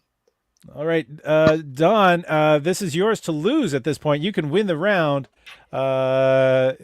Just Well, I think the category is the less likely hero. And I think that a guy who's that well armed, goes back to the past and shoots a bunch of shit is like, if he doesn't win, like it's his fault, you know? So I think Kevin James, Paul Blart, he is like the hero we didn't see coming. So yeah, that.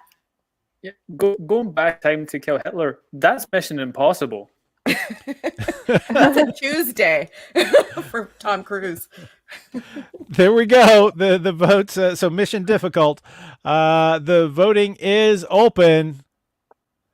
And David Harris mentioned Robert Maillet was in Pacific Rim as one of the pilots of Cherno Alpha. He was also in the Robert Downey Jr. version of Sherlock Holmes. We've got a vote for Dawn. It's coming in pretty quick. People are voting for Dawn at this point. There was a comment from Mike Dupre. He hasn't gone to bed yet. Dinosaur, Hitler, time travel. Got to see this. Agreed. With a 80s video game aesthetic. Peter has got a vote. Cool. Peter did get a vote on that one. That is good. Keep getting your votes in. Feel free to post your choices in the comments. That would be super For cool. the mashup quote. Yeah, the mashup quote. Yeah, you can give us start your putting mashup them into the quotes. comments. Give us your choices for unlikely action heroes. If you think there's anyone we should have mentioned but haven't mentioned yet. I should also just to mention about Becky. Kevin James plays the bad guy, and he's unrecognizable as a neo-Nazi Aryan Brotherhood shot caller, heavily tattooed with a huge beard. All right. Well, it's a good thing that character isn't the hero, I guess. Yeah. Yeah. I'm genuinely surprised that no one mentioned Kumail Nanjiani. Yes, but that's because He's a pretty unlikely action hero. Colin Firth's a good call, David Harris. he has been doing, he has been doing his research and reading comics for who knows how long. So it was only a matter of time until, he had to stop eating carbs and start working out. I think we're calling that one on 3, 2, 2, 1, beep. Congratulations. Dawn. You have won 2 rounds, which means that you will be facing off against Jason for the final round, the final battle of this battle. I know words. There we are. All right. So it's going to be Tom Cruise versus Paul Blart Mall Cop. And Jason, you get to go first as the person who won the first round. The thing about Tom Cruise as an unlikely action film hero, it's not often that you see religious leaders cast in action movies, but it should be. Like the Pope, the Dalai Lama, and Tom Cruise walk into a bar and are attacked by bikers. You want to watch that movie. Everybody wants to watch that movie. Hang on, I have to start writing a script. I'll be right back. While he knocks out another script, Don Xanklin. Yeah, so I have to admit I want to see that movie now, but Paul Blart, only because I want Paul Blart to walk into the bar too and beat the crap out of Tom Cruise, because Tom Cruise is in too many things and he's like too many action heroes, and he's not unlikely, he's very likely. So Paul Blart needs his time to shine, his time to be socially awkward, and to make us feel really, much better about being Canadian. So, yeah. There we are. Voting is open. I had no idea that Paul Blart was Canadian. Oh, no, because he's American and we're Canadian, so we're not him. Oh, okay. Jamie Lee, I believe that's Jamie Lee Curtis, was pretty surprising as an action hero in True Lies. Paul McKee, make sure his vote is in for Dawn. Victoria Blair is also voting from Dawn, not using the Slido app. So we are going to... So I think that actually means it's tied currently. Let's get some more votes in. Ooh. All right, keep voting, everyone. This is very exciting.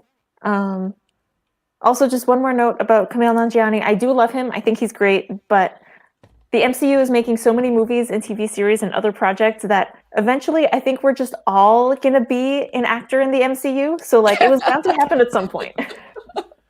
Falls might even have a name. That thing that Andy Warhol said, where everyone's going to get their 15 minutes of fame? He was really just talking about the MCU on Disney+. There we go. So there's 2 votes for Dawn that aren't recorded, but Dawn is in the lead. So we'll give this a long countdown in case anyone has a longer than a 10-second lag on this. Erica. All right. Very long. 5. Pause. 4. 3. When I say long, I only just what number you're starting with. 2. There isn't much of a difference between 3 and 5, Paul. The only reason why you think there might be is because you're a man. Anyways, 2, 1. Beep. Holy crap, Erica is spitting fire. That first round is gone to Dawn. That means Jason is going first on the negative round. Is this the negative round? Yeah, it's the negative round. Yeah, it's the negative round. Jason goes first on the negative round. Honestly, I don't know how to be negative about Paul Blart. I never saw Paul Blart Mall Cop. I've never really seen that actor in too many things. And I'm a little distracted and still concerned about the fact that you're buying romantic gifts for 14-year-olds. Who else plays Fortnite? All right, Dawn. Okay. Dawn, that was a classic misdirection. And Erica has got a vote for the next one. Oh man. You know what? I bought the V-Bucks for a 14-year-old. I was confused, and then he turned around, it was Tom Cruise. He's that short. So he's it's surprising for that reason that he's an action hero, but I mean, he's everywhere. I don't know if maybe it's a Scientology thing. Is that how he gets his gigs? Because only I think by praying to his pretend, I don't know, church situation does he maybe get the superpowers he needs to be believable as an accidental action hero. There we go. Voting is open. People already have started piling on with votes for Dawn. And we got also a vote for Erica is in there. Yay. Paul McGee is laughing. He's laughing too hard to vote at this point. Mike Dupree is apparently trying to hypnotize us at this point.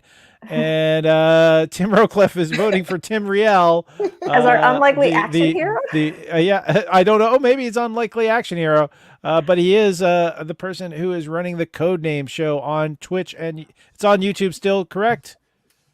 Yeah, it's on YouTube as well. We stream live on Twitch every Thursday and Mondays, for that matter. Okay, and Paul McGee is he's putting his vote in for Dawn. So you can go to slido.com with the event code BCOM26 to get your votes in. Wow, this is it's looking pretty heavy for Dawn at this point. Oh, Jason just caught up a little bit, so keep getting your votes in. Come on, audience, you got work to do. You got votes, you got comments to post, ideas for, quotes from our mashup. Quotes for Walter's Laboratory. Laboratory. You have to say it right for that show. Very true. I'm sorry. I can't get the accent right. Jason has just pulled out, but that would leave it as a tie game. Jason has just pulled out. No, I'm married now. I don't have to do that anymore. Exactly. Tim Rowcliffe is for the V-Bucks. He's in it for the V-Bucks. Or maybe he was the 14-year-old that Don was buying him for. Oh, yeah, that makes sense. We all know that Tim Rowcliffe is actually 14 years old. So yeah, these votes are pretty tight. Also, yeah, any other unlikely action heroes, post them in the comments. Also, if you haven't hit the like button or subscribe on YouTube, please do. It would be a huge help to us, and we love you, and you love us, presumably. Tina Spirals. Hey, Tina. So good to hear from you. Thank you for reading round 2 for us. She's stating, if you make a facts aren't jokes t-shirt, you should put do small text underneath saying, unless they're funny. There we are. Unless they're funny. So we have the vote for Dawn. That's not on the Slido. We're going to be counting this one down. All right, from 5, 4, 3, 2, 1. Beep. Oh, one more vote just came in for Dawn at the end of the countdown. Did you guys see that? Boom, panic power. That is a definite win for Dawn then in the negative round. And that's a win of the entire battlefield for Dawn as well. Dawn, you have taken the battlefield. You are the champion of the 3rd round. Wow. Our champions being Jason for round 1, Darren for round 2, and Dawn for round 3.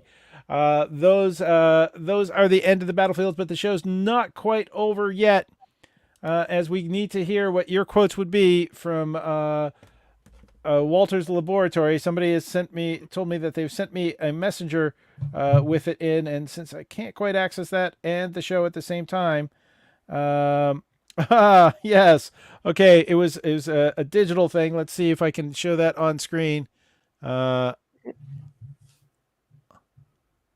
Yes, So there we go. That one is there. Let's bring things back up in from the screen. Here we go. Oh, we definitely want to thank Tina Spirals. She's also earlier on in the episode gave her Instagram and also Art by Spirals as well. So you can follow her, and we want to thank her for being our t-shirt model, which you can find on Facebook. Yes. So this is it. Let's cook. Walter's Laboratory. Did we have anything better than Los Polos Hermandark? You know what? We didn't get that much coming in this round. So if anyone else has more ideas, more quotes, send them in now. It's not too late. And I do believe I've seen neither of these shows. You haven't seen Dexter's Laboratory? No. Yeah, that's the one you should ask him about. Yeah. It's not the shock I expected. I mean, listen, I assume that you've probably gotten enough, shit for not having watched Breaking Bad. So I decided to be a little bit original. Mariana Taddeo saying, no, Jesse, that's not candy. That's boiling hot meth. Also thank you to Evan C. Abrams from Codenames as well. We want to be a big shout out to our performers, Don Xanklin. Do we have Erica? Yes, the Don Xanklin comedy on Instagram. Don Xanklin, who won round 3. Peter Bowen. Peter, I got nothing Bowen. Which do we have his Instagram or Twitter? He's the only I don't have. Peter, you can just catch me on the Dirty Four. 34 podcast on YouTube. Yeah, and snack Oreo snack podcast on YouTube. That's pretty much it. All right, and Darren Henwood as well. Darren Henwood is Darren Henwood on Twitter, and you're also O Canada, Darren Henwood. Yeah, I'm never really on Twitter. Don't follow me. It's not worth it. Oh my goodness, you really are Canadian now. And of course, Jason Hatrick. The fantastic Jason Hatrick is Jason and Katie JK on Twitch. Also check out, you're still one of the main captains on Codenames, Jason? Yeah, I'm on the live shows on Codenames, the main cast on Thursdays.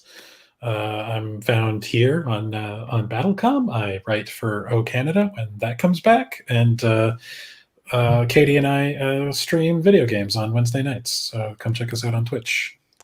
Sean Griffin doesn't understand how Dexter's Lab is Jason's blind spot, but Dexter's Lab came out. I was a little bit older, so I was busy trying to and failing to have sex with girls. So the losing is a learning experience. Hoodies and T-shirts are available on the store, which you can also get at the Linktree. Just hit the merch button when you're on the Linktree.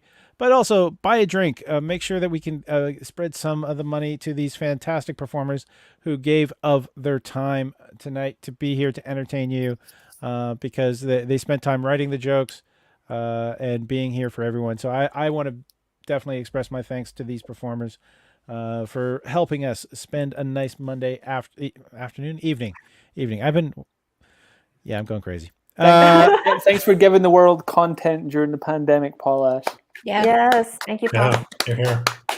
Thank you. Now, do we want to do a YouTube only after show? So anyone wants to come over to YouTube, make sure you're clicking the like and subscribe, and we'll just have a little hangout with friends at the end of the show. And give a little bit of talk back. Yeah, you can play video games. Play video games the entire time. We get it. Thank you, Mike the Prey, for not falling asleep during the show. I'm glad that we were nice and exciting for you. David Harris is saying thank you, Paul. Thank you, the audience, giving us people to stream this to. It's an absolute pleasure. I'm going to just shut down Facebook, Twitter, because people have been watching us on Twitter as well as Twitch. There we are. So how's why am I the only one talking? I'm actually supposed to be pressing buttons here. We were waiting before for you to close out the show. Well, we're going to the private show afterwards. So while that's happening, we can do it. We can't afford to play music because we don't have the rights to it. All right, so can we all just wave and say take care now? Royalty-free music. Just singing. That sounds like a song, though. Doesn't that sound like something that exists? It does now. Shh! Don't tell them. Let's see if the algorithm can pull it out. Let's hope not. Because there was no harmony happening there. No. Did you guys see the news about Metallica at BlizzCon? Oh, they were playing live at BlizzCon and they were streaming it out on YouTube, and YouTube's algorithm shut down the sound. Their own song? Because they were playing a Metallica song, but they were Metallica. Oh my gosh. Metallica is known for being litigious. I was going to say, knowing how sensitive they are about their own music rights. It's so great. Hilarious. A friend of mine actually had a copy, or not a copy, had one of the original Metallica Kill 'Em All tapes, and in the liner notes is, "Copy this tape and give it to your friends. Please share our music." No. So and What then happened Napster to came them? along. Money came in. Money, It yeah. happened. And they got old. They liked it and wanted more of it. Tina Spiral saying so awesome. Tina, you are awesome. Thank you very much for being such a supporter of BattleCOM from way back in the day. Sean Griffin, the private show sounds like a very different thing. We're less competitive, but still less snarky. I believe that's the case. David Harris is saying, I'll see you around. Have a good night. For those of you who are not sticking around, have a good night. Thank you again. Very much. Yeah. Well, by the way, Kevin James is completely believable as like an Aryan nation. Like I have to see this. I Aryan can't brother. even imagine this. Yeah, it's on Amazon Prime, and okay. like there's a lot of good. I mean, Joel McHale is Joel McHale in it for the most part. He's slightly more likable because he's playing the dad. But the like Robert Malay, I can't pronounce French names. Maillet is. It's seriously, it is an incredible performance to see the arc that he goes through and how expressive he is without like, monkeying up or muddying up a shot. It is incredible. Tim Rookcliffe is saying money changes everything. It definitely does. Prove it. Robert, Go to Linktree/Paul Ash. And let's see what happens when this show gets a little bit of a budget to work with. We're gonna have a lot of craziness. That's what it's gonna be.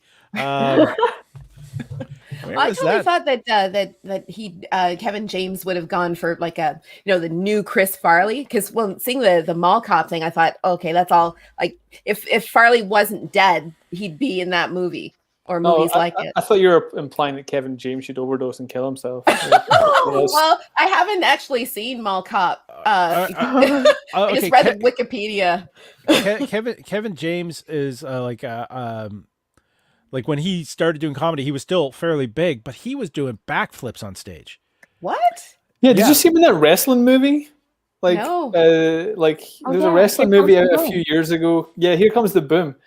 He can move for a big guy, man. He's got some athletics under there. I think he used to play football. Yeah. Oh, okay. That would be, yeah. I thought he was a cheerleader, but both him and his brother are very big. Gary Valentine's his brother. We just lost Darren. Oh no. He made that "Here Comes the Boom" reference, and he was like, you know what? Mic drop. I'm good. I'm out. He found Good out night. the boom was coming, and he got nervous. Wow. But there we go. There's a deep cut. Dustin Hoffman in Marathon Man. True. I don't know if that was actual. Darren looks like he's staring off at the gremlins who just accidentally cut his feed. But I really think Dustin Hoffman in Marathon Man is a little bit like torture porn. I'm not like seriously what he goes through. It's not so much. Yeah, actually, marathons are torture. No one's going to make a fat man just as come. unlikely. I'm going to sign off for real. You're signing off for real? You. All right. Well, here comes the boom. There goes the boom, I guess. Darren, again, thank you very much for being part of the show. It was great having you back on BattleCOM. Pleasure. And nice meeting you. Shirt and everything. Yeah, man. Nice. I wear this for working out. I wear it at least once a week. Nice. Sweet. We're rubbing it in that he's working out once a week.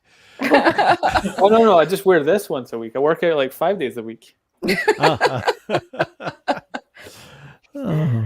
right, we'll get you your own wrestling movie.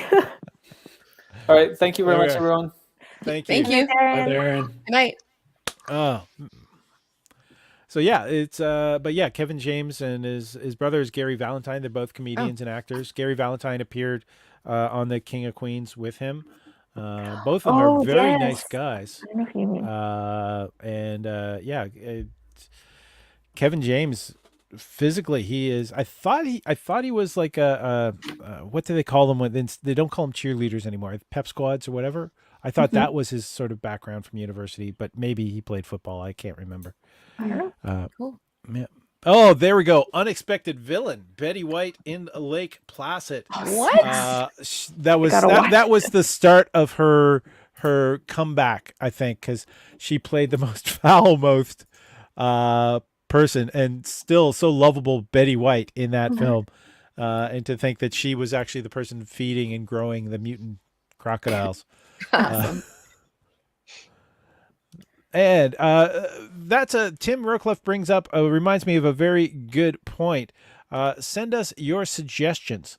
If yes. you have ideas for battlefields for the battlers to fall over, then please let us know so we can incorporate them into upcoming BattleComs. That would be a lot of fun, I think. You want to choose? It would be a lot of fun. So yeah, Heck. please send us your ideas. We love having, I was going to say viewer submitted battles. Always great ideas. And if you submit one, we'd probably actually have you read out the battlefield during the show. So we definitely want to make sure to give you credit for the battlefields that you come up with. So you can be just as famous as us. Yay. If you can handle that level of fame.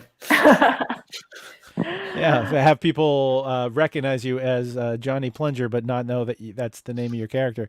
Mike the Price says most people don't know that if you're in a band and you make a gold album where the company makes millions, the band only makes about 50,000 or give or take each. So they only make the money at the live shows. Good to know. Tim Rookcliffe, Disney villain you wish had won. Ooh. Oh, that's a good one. I like that. Write Does that that down. include Paul. Thanos? Yeah. Does it include? He did win temporarily. Temporarily. Okay. Disney Writing villain that one I down. wish had won. Ursula. Oh, Ursula. yeah. Yeah, I guess. Ursula would be good. Maybe I don't know. I want to say Dr. Facilier, but like that would mean that Tiana loses, and she's quite possibly the best Disney princess. So I would feel bad about that. But yeah, I'd love to see that Ursula debate for sure. Yes. Okay. Yeah, it was just a stupid thing that Ariel wanted.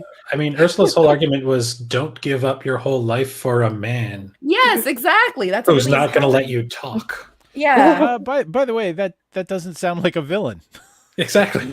It doesn't sound like a villain. No, she was pretty right. It was pretty good. But also, Jason, I love that you bring that up, even though your wife literally moved to another country to stay with you. I believe that was a rescue. Oh, Yeah. true. It's very true. Sorry. There were I other forgot what the perks. U.S. looked like before January 20th. And still looks like now, I guess. Anyway, did you guys see that picture of Ewan McGregor? He has been working out for his Obi-Wan series. What? There's an Obi-Wan series? Yeah, I How think it's did I for not- Disney Plus. Oh, look There's it up. 27. There's 27 new shows There coming are out on so Disney. many. But yeah, look at that photo. It's great. Ewan McGregor has given us tickets to the Gun Show. It's good. Jason and Katie saying, well, if the villains in Pocahontas win, it turns into a documentary. I thought the villains did win. True. Oh, that's a good one. Good Yeah. job, Katie. I think Katie has a new fan with Tim Rookcliffe. Come on, who isn't a fan of Katie? We Except are for all maybe fans Darren. of Katie. We are all big fans of Katie. Big fans. Jason, Are you try to sa- keep up. I'll see what I can do. How many pancakes did you make her today? Ooh. Hold it. What? You're making pancake? We've passed Shrove Tuesday. I don't know what that is. Erica and Don does, and that makes it okay for me. fine. Peter, Yeah. how are you surviving on all of this? You're still muted. I was actually talking for. Oh, anyway, yeah, okay. Anyway, Oh, yeah. no. You've been joining into the conversation. I saw you there sort of mumbling, but you were muted, and I had no idea that. I was like, oh, frick, I don't know. Yeah. Anyway, yeah, no, yeah, my bad. I was like freaking. I was like up for like 4. It's like 4 in the morning. I'm freaking exhausted. Oh, no. So I was like, so I was yeah. So I was like trying to do my thing, but I was like, oh, it's all good though. It's fun. It's great. I was saying Jafar was like the villain that should have won, but Ooh, I like that one. for the he gets Jasmine. He gets he's the advisor now. Now he's like the king and everything. Yeah, it'd be cool. All right. He has his sex slaves. It's cool. It's a It's whole cool. other movie. Down the Disney ending we never thought we could get. No, it's but yeah, and the Thanos too. Like Thanos, I was like, oh my gosh, I wish he lost in the first movie. That Yeah. That always annoy me. I'm being offered pancakes. This has been a good show. Yeah. I guess Mike is in your house after all. All right. So we've got at least one Battlefield for next week, and that was suggested for next month. Tim Rocliffe. Tim, I'll probably be in contact with you to give us a video for that as well. If anyone has any suggestions what we can do to make the show better, Tim is about to go walk the dog, which I'm glad that you waited till the show was over, Tim. Thank you, Tim. Thank you. Thank you. Does- We still have half the people watching, even though we cut down to just this version.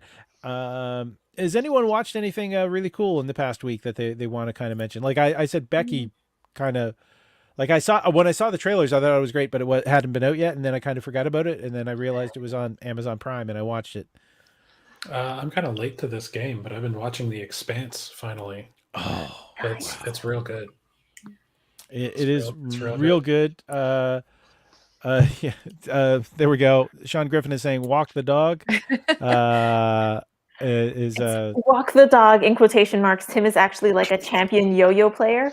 So he's just talking about got to get that practice in. Yeah, he doesn't want to do it with near the screen. That's why he has to go do it somewhere else, just in case he has another mishap and takes out a TV. Utopia. Yeah, that was a great one as well. And Sean Griffin has jumped in on The Expanse. Being a NASA scientist, Dr. Sean Griffin, what is your take on the science in The Expanse? What's that juice they pump into him? Yeah, I think that is one of the narrative caveats that's in every there. time I see that, I'm like, am I led to believe that a Cadbury cream egg is like the most strength, like gravity resistant object? There's I have to say with The Expanse, like, except maybe the fourth season, I felt dragged a little, but the first three seasons together are one good solid arc. I'm halfway through season 2, so yeah, it could I definitely. just heard about this last week. Yeah. I think my nerd cred got revoked.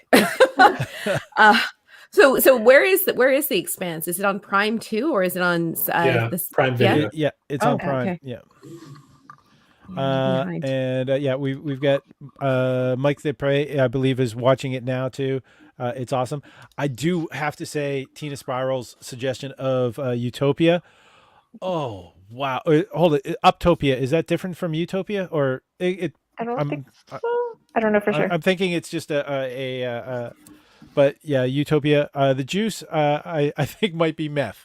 All right, that'll help you take the couple G's. It might explain the language that is spoken by the Belters. All right, guys. Yeah, I gotta go. All right, I'm out. Peter's Peace. taking it. Sorry Good night, about that. Peter. We Have a good mentioned one. meth, Peace. and Peter has to go. Have a good night, Peter. Yes, jokes. Good night. Thank you for sticking around, Peter. I've been watching WandaVision, but I think everybody's been watching WandaVision. It's so good. Yeah, it's just, can we mention anything from Yeah. there might be spoilers if you haven't seen the last episode, the latest right, episode. I won't spoil it, but I just Okay. didn't like the first couple of episodes. That was my personal thing, so I thought this isn't for me, but I've changed my mind. Like, yeah. It might be one of my favorite things Marvel has done. Yeah. Something for everybody, like And it's all so- age groups. It is probably more shared universe for me than the Avengers movies, because the characters seem much more consistent with how they appeared in other films. And Tina Spirals, it is Utopia she's talking about. Utopia, if you have not seen it, is fantastic. It's about these comic collectors who think this comic is basically giving them hints on global pandemics. And it's got John Cusack in it. It's got Rainn Wilson in it. And it's just the one season. There's another season probably coming. Mike Depre is making pancakes. So definitely an angel. Definitely an angel there. So yeah, the Utopia is good. It's dark because when they find like the sequel and the sequel comes out, there's people who are willing to kill to keep the sequel to the original one is called Dystopia. Utopia is the sequel, and but there is no show called Dystopia. It's all about the people who are hunting down the Utopia comic book. Wow. And Okay. yeah, there's an entire Comic-Con scene like or episodes where they're actually happening at this Comic-Con trying to collect the pages for it. It's great. It can be a little gross at times. It's dark, but it is intense. And conflicted characters, etc. Especially when they start meeting characters from the comic book. Sounds like a really well written story, like original. Doesn't sound like it's a retread of anything. No, it did not feel like a retread of anything at all. And the fact that I was watching it just when the lockdown was happening, just kind of drove it home a little bit more. And there we go. Emily and Sean just started the Expanse second watch through. I love the Belter Creole, and the ship designs are beautiful. Such a great series. Definitely, there's a lot of thought went into the book series, and they didn't scrimp on thinking when it came to doing the TV series. I didn't like the first two episodes, and Jason and Darren and Paul jumped down my throat individually. So we're glad that you stuck it out. Oh, for WandaVision. That's WandaVision. Yeah. Oh, yeah. Oh man, Mike is making waffles. Oh man. I think he might have got into your weed gummies there, Don. Yeah, totally. Not sharing anymore. You know, if you're bringing weed gummies to a board, you know what? I would risk those sticky fingers on my games. I don't plan on keeping my games pristine. I know that people would be playing with them. So oh no, but Settlers of Catan, I've only played it once and it just knocked me out. We brought it camping and I was just like, no. Colonialism, the game. Yeah. Yeah, it's what's Jason, do you want to give the famous line? I think Brendan was the first one to say it on a BattleCOM stage. Oh no, I think if it's the one I'm thinking of, it was what's his name? Tim? No, Jimmy. Wears glasses. Ottawa comic or ex. Yeah, he doesn't do comedy anymore. Jimmy, Irish guy, reddish hair. Yeah. I don't think I know him. It was the only excuse. Basically, I think the line was, Catan is the only game that gives you the excuse to not be guilty when you say, "I've got wood for 2 sheep," or I got wood for sheep," something like that. And y'all clearly don't play the intense and expansive games we play with your sticky finger. Ooh, what expensive board games, man. Where's this budget coming from? Sorry. The OnlyFans. Oh, okay. I get it. Never mind. Jason, the Second Dawn to the Galaxy is going to be waiting for you. I've got Eclipse, Second Dawn to the Galaxy. I've got it too. Oh, you've got it too. All right. I hooked you on that game already. Though, because you need people to play that one. That's not like a 2-player game so much. And I've got somebody making waffles right now. So that's one of the benefits. There's what board games? What are you guys most looking forward to play when we can be with more people? Cranium, like anything Cranium where it's just random or Pictionary. You know, where you just get to be artistic simple as well. Stuff. Yeah, exactly. And then you're usually like drinking or eating while being distracted. Or chess. I used to meet with a couple of comics to play chess just down the street from where Yucks is on the sidewalk, like a patio. Oh, that was so much fun. Wow. If anyone who hears my jokes knows that I can't plan like 3 steps ahead in a joke. How can I do it in chess? I'm not good at chess either. We've mostly been playing Gloomhaven here. Oh, okay. Going through the whole campaign. Thunderstone Quest, I'm actually play testing the next expansions coming out. So I'm nice. lucky enough. to do that. And if anyone has tabletop simulator, I might be able to pull you guys into it. So that's been a bit fun. Of course, I've played all the scenarios in the Thunderstone Quest as well. Tina Spiral's Betrayal at House on the Hill is the only board game that allows you to makes you feel like you're living through every horror film ever. Oh my god! It is so much like Betrayal House on the Hill is so much like it's Tina Spiral's favorite board game, but I would have to say it's like a Cabin in the Woods, not to mention the director's name, but that is such a great game. Jason and Katie JK is also their favorite as well. So yeah, Gloomhaven sucks apparently for Katie.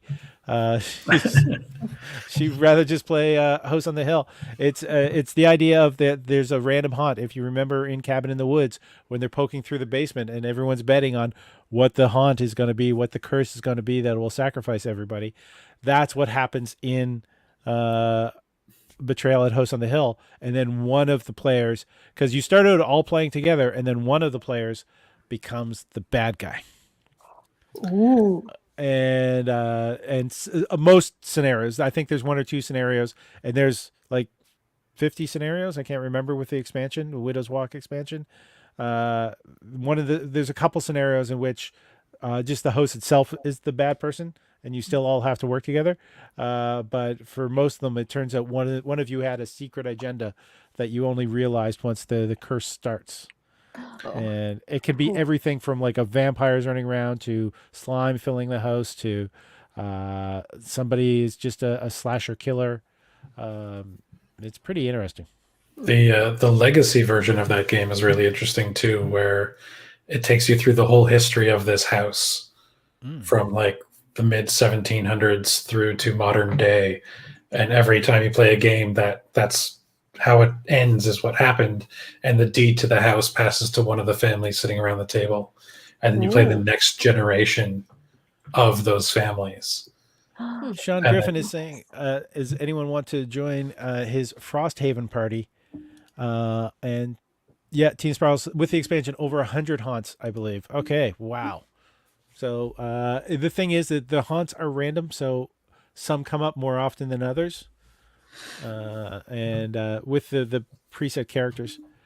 Sorry to cut you off, Jason. I just went to the comments. No, I was done. Okay. The legacy version of that game is pretty good. I played it with some friends, and one of my friends was so suspicious at all times. There was this whole scenario where everyone at the table was like, all right, Alex is definitely the betrayer. We got to figure out how to mitigate Alex. We got to keep him in check. Don't anyone get anywhere too near him. And then I flipped, murdered everybody. And Alex was like, I kept telling you it wasn't me. I'm like, Alex, even I didn't believe you, and I was the betrayer. You were not convincing at all. Tina Spirals has legacy, but no one to play with. I know that feel. Yeah, and Tina's in Ottawa area. Maybe after things loosen up, contact Dawn. Dawn, you sound like you were interested in that game. Yeah. I need to expand my non-Facebook time to doing actual fun stuff. Dawn, are you doing a podcast as well? Because I've seen you on a number of other people's podcasts. I did a live stream last summer, but this year I'm going to do like a different podcast, like kind of a solo project. But yeah, it's after. I'm kind of overbooked. So right. I'm sort of feeling the same way. I'll be streaming tomorrow at 2. If I can get out of this audition. That's it. Yeah. I don't want to. Yeah, that's something that is. We don't need to put that on the entire internet. Yeah, no, I don't. There is. Sorry, Betrayal House of the Hill. There's also a D&D skin version. Really? Which, yeah, it's they basically reskinned the game. It's Betrayal at Baldur's Keep. Okay. So Cool. they took the a lot of the stuff from Baldur's Keep, and they've just basically made, the mansion from the house on the hill, or the house on the hill from the house on the hill, into Baldur's Keep. So you're doing it, and I guess I haven't seen what the characters are, but I imagine they're probably, you've got an elf, you've got a dwarf, and all the different ones. Tina saying, pre-pandemic, I used to host board game night every Friday. Oh, wow. Oh, Which nice. is so cool, but it's also rough for those of us who are trying to do comedy as often as we can, and at least checking out comedy shows. As I hit my microphone. We're missing live performance here. Oh, yeah. Yeah. But online stuff feels a little bit like open mics to me, because I guess the lockdown in the fall, I was able to go in live and just do a couple of performances behind plexiglass, and I was just a lot stronger than I thought I'd be. And it was really, I thought, oh, okay, I want to keep doing Zoom even after everything is back to normal. It's just good practice, like at least for the material part. Not the audience part. Yeah. Missing audiences. I did a couple shows over the summer, but like my last real indoor show before everything shut down was on Friday, March 13th. Paul, you were there. And we're coming up on a year Oh, Yeah. since that show. Oh, man. And I got to say, I do really enjoy doing online shows. I feel like there are certain things that we can do online that might be a little bit tougher to do in person, but there's just something about just being on stage, man. Yeah, I feel it's harder to connect with an audience. I kind of like reaching into the audience to talk or get something from them. I have a harder time doing that, doing the live one, but I also like being on a show with somebody from the UK and somebody from California, yeah. and doing these international shows. I think that the amount of knowledge that people have got, especially like Rodney Ramsey's running a virtual comedy club. Yeah, that was Oh, so amazing. cool. All right. I mean, Yeah. despite the fact that he got racist bombed by some Zoom invaders. Yeah. But the fact that he's able to do that is fantastic. I think these things are going to continue a little bit past the pandemic, when everyone has been vaccinated and it is kind of safe to still be going out. I still think we're going to have the ability to reach out to so many more people in doing so many more shows. Yeah, that way. the online networking has been fantastic, because even seeing how comics do their own indie shows differently, and how they look at like even marketing differently than you folks in Ottawa might be doing, it just gives so many ideas, so many more ideas. And if you have ideas for marketing BattleCOM, please let us know, because I am shit. Oh no, just I think it'll be interesting to see. Like, do you track analytics and stuff? Do you do I that? do. Oh, cool. And the thing is, the engagement with the shows, and the amazing audience that is there, just makes it like we have high engagement. We have high level of comments. Everybody who's watching is engaged. Even the fact that the voting going through Slido hurts it a little bit, because we're not registering that engagement as part of this stream. But at the same time, it makes the voting so much easier, as you can see those little horse races. Well, I happening. love just even the interface. It's so friendly. Like it's inviting to watch. I like it. Katie, I think, is suggesting stream on Twitch. You know what? Twitch is its own animal. I'm not. I've been delving into the analytics of YouTube, and it's kind of helpful. Twitch, I have another show, and I ended up having racist sort of bomb into that one, which wasn't very pleasant. Sean Griffin is mentioning Derek's again does a good live pandemic show that is a mix of Zoom, crowd work and regular YouTube streaming, and it works really well. Somebody told me about a show where they actually had multiple big screens of different members of the Zoom audience in front of them, so they could actually talk to people, but they were shifting as they watched that. Jason and Katie, it may be painful for you old folks. I think she's including her husband in that. TikTok is where so many people are getting content these days. Post clips on there as ads.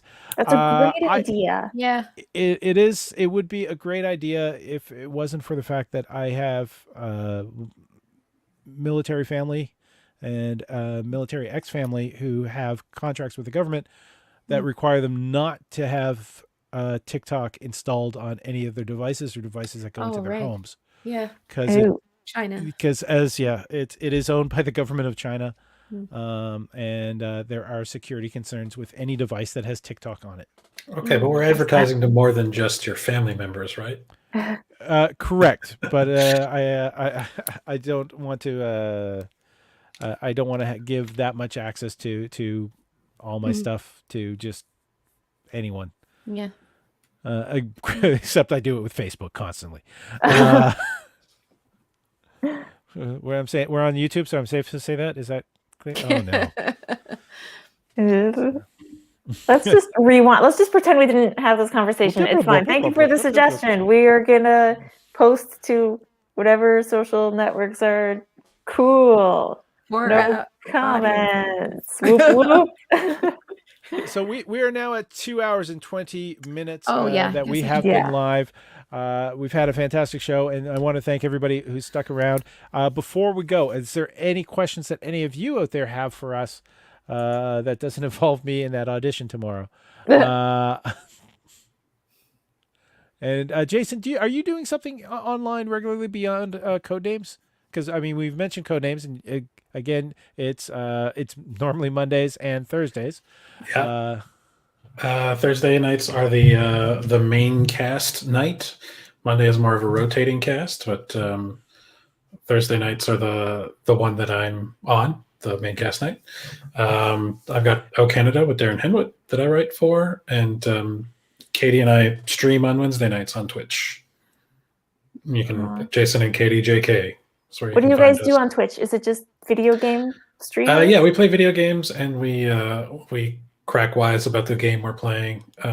We just are going to be wrapping up Cyberpunk 2077 on Wednesday this week. Nice. And then we'll be moving on to another game, maybe Assassin's Creed Valhalla next. Not sure. Good choice. And Sean Griffin is saying advertising is a hard one. He does what he can to bring people in, and I thank you very much for that, Sean. Anyone that's I'm looking at the likes that we have right now, and we even have less likes on this video than we have people watching currently. So some of you out there watching haven't hit like yet, and we are down to 1/3 of our Showtime audience. So that's a little depressing. So one of the things that we have to do is asking people to like and to subscribe. That's one of the things that kind of have to grow. We created a specifically special channel just for BattleCOM and BattleCOM adjacent type things like the battle reports when they come back, because they're fun, right? Yes. I think they were fun. We can definitely bring them back and do like mini battle reports anytime you want. I'd be down. You know, I don't really do much other than work from home and make colorful letters with Sharpies. I was admiring those. You know what? I just talk about admiring. I definitely I'm just gonna bring this on screen for a second, but take a look at the work that Tina Spirals did for her setup. Hi, Paul. Thank you for asking me to be a part of this. I'm a huge BattleCOM fan, and I'm very happy. My name's Tina Spirals, and I'm a lover of stuff and occasional cosplayer. I share. Is that not fantastic? Yeah, she actually drew and in the proper colors, the green and the orange, the original from the stage show. Yes. Fantastic. And still a cat with a sword. Yeah, very much. The cat with the sword was very prevalent in that. Hi, Paul. Thank you for asking me to be a part of this. That's perfect. Thank you very much, Tina, for doing that. And liked and subscribed, and I see one more like has popped up. Thank you very much. Yeah, so new notifications. It's trying to grow this channel. The part of the problem that makes it difficult to build this channel is I need 100 subscribers to be able to say get a vanity nameplate for URL for the channel. So the next big goal is to get a vanity URL, and I'll probably do a giveaway at that point too, something from the merch store for people. Yes, that'd be dope. I like that idea. So I think we said oh, Paul's looking at something. oh, okay. No, sorry. It was I saw a message come in saying, "Hey, I have a suggestion for the next BattleCOM," and I went, "Oh, okay, another Battlefield to mention." But they just said, "Tell us what the Slido is before the show starts." So that is a solid idea for that. And I want to thank everybody for tuning in. I want to thank the fantastic cast that we had, and Peter. Damn it, he's not here to hear that. But I want to thank everybody for participating in this, and that includes the audience, because if we don't have the audience, then we don't have that participation now, do we? So yeah, thank you, audience. Thank you all. I'm ending the broadcast now. Love you, everybody.